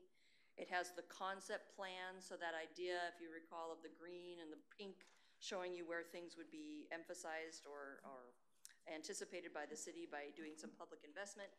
It's got policies and strategies to implement that concept. And then it breaks out into 8 or 9 different subsections, what could be done as a strategy for instance, urban design and land use, economic development, housing, street grids, parks and open space, stormwater. It wraps up with an implementation plan. And so within a short, mid, or long term, you would have particular agencies within the city working potentially with private development or with other agencies outside, for instance, the utilities, to work toward completion. And then Appendix A of the plan is that colonial district design we were talking about earlier with Mr. Guerrero's comments. And then there is a capital facilities plan, Appendix B. So that's the content of the plan itself. If there's any other questions on that. Okay, and you're going to come back with some option or options with respect to different boundaries on that. I have a laundry list, Mr. Mayor, of things that still coming back. So, a lot of homework. Just a quick logistics question. If we tweak some of these based on the comments plan, we don't have to go back for public hearing, do we, on the tweaked plan? As long as the changes are minor and not substantive in nature, so far what I'm hearing they're not, you don't need to go back for another public hearing. And also too, if the council needs more time, you're not ready to adopt on August the 6th, that's fine too. Yeah.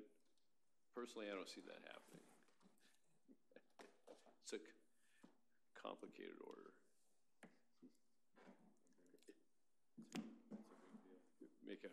You make it. James will have a third letter by then. Make a 25-year, yeah, 25-year decision in 3 weeks. Thank you very much. A lot of hard work. It's even harder to try to make me understand it. So we move to reports by the city manager, who's still on Cape Cod time. So he asked if he could get a pass tonight, but he's... Mayor, if I could just give a couple of calendar updates. Okay.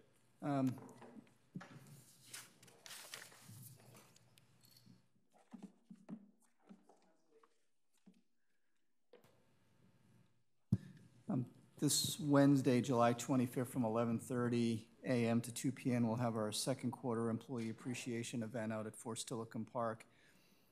Also on Friday, a couple of events happening. The first is the city is partnering with a number of organizations to sponsor a family day for our community connector, the 2-2 Striker Brigade, and that'll be at Harry Long Stadium. That'll go from 9 a.m. to 3 p.m., and again, that's on Friday. And Colonel Maselli, the commander of the brigade, will have some opening remarks at 9 a.m. and some closing remarks at 3 p.m. And then there'll actually be cake. There'll be a cake cutting ceremony at 11 a.m. as well. So if you could mark your calendars for that. Also on Friday, from noon to 3 p.m., Lakewood's Choice is going to has their annual block party over at Springbrook Park, and that's from 12 to 3. And then lastly, our Parks and Recreation Department is working on a series of concerts at Fort Steilacoom Park at the new park in the pavilion. And so we've tentatively confirmed the following Tuesdays, August 14th, 21st, and 28th from 6 p.m. to 8 p.m. The August 14th event would be kind of a ribbon cutting ceremony and a dedication event facilitated by the city, and the musical entertainment will include the Pierce College Taiko Drum Group, followed by military brass band. And then on the 21st, looking at the Tacoma Refuge Choir, and then the Tacoma Narrows, which I guess is a folk bluegrass type band. And then on August 28th would be the Paige Hansen Band, which is a jazz type band. So that's kind of where we are. We're still working through the details. Also, I'm hoping to share with you a plaque of what would go up on the pavilion in the park building, given that is a city building, and I'm hoping to share that with you later this week. So look for that via probably electronically. So that's what I have, Mayor. Any questions for the city manager?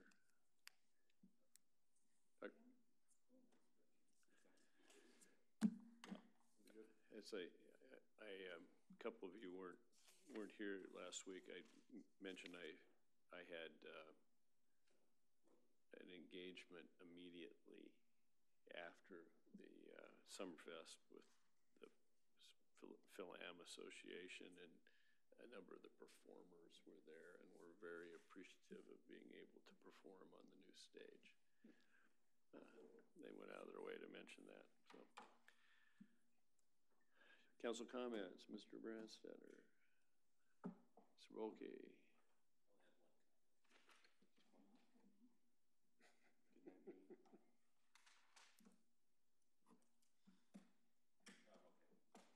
I'm good, Yes, sir. Mayor. Mr. Whalen. Come on. I gotta at least explain, I came back from the Farnborough Air Show.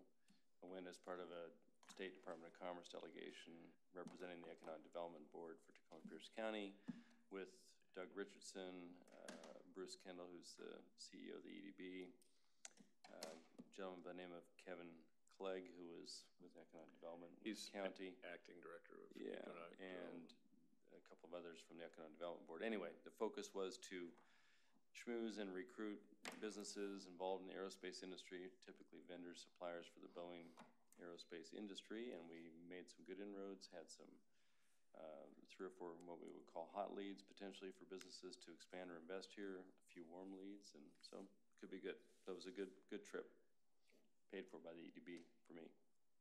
No city money.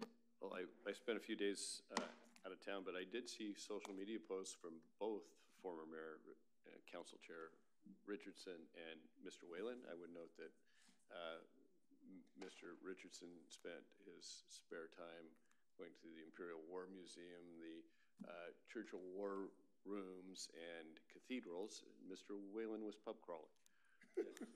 So, did run the race. I ran the first 10K. Just saying. Doug was there with me. Yeah. He was taking the pictures, right? Yeah, exactly. He knows how to get them. If there's nothing further, we're adjourned.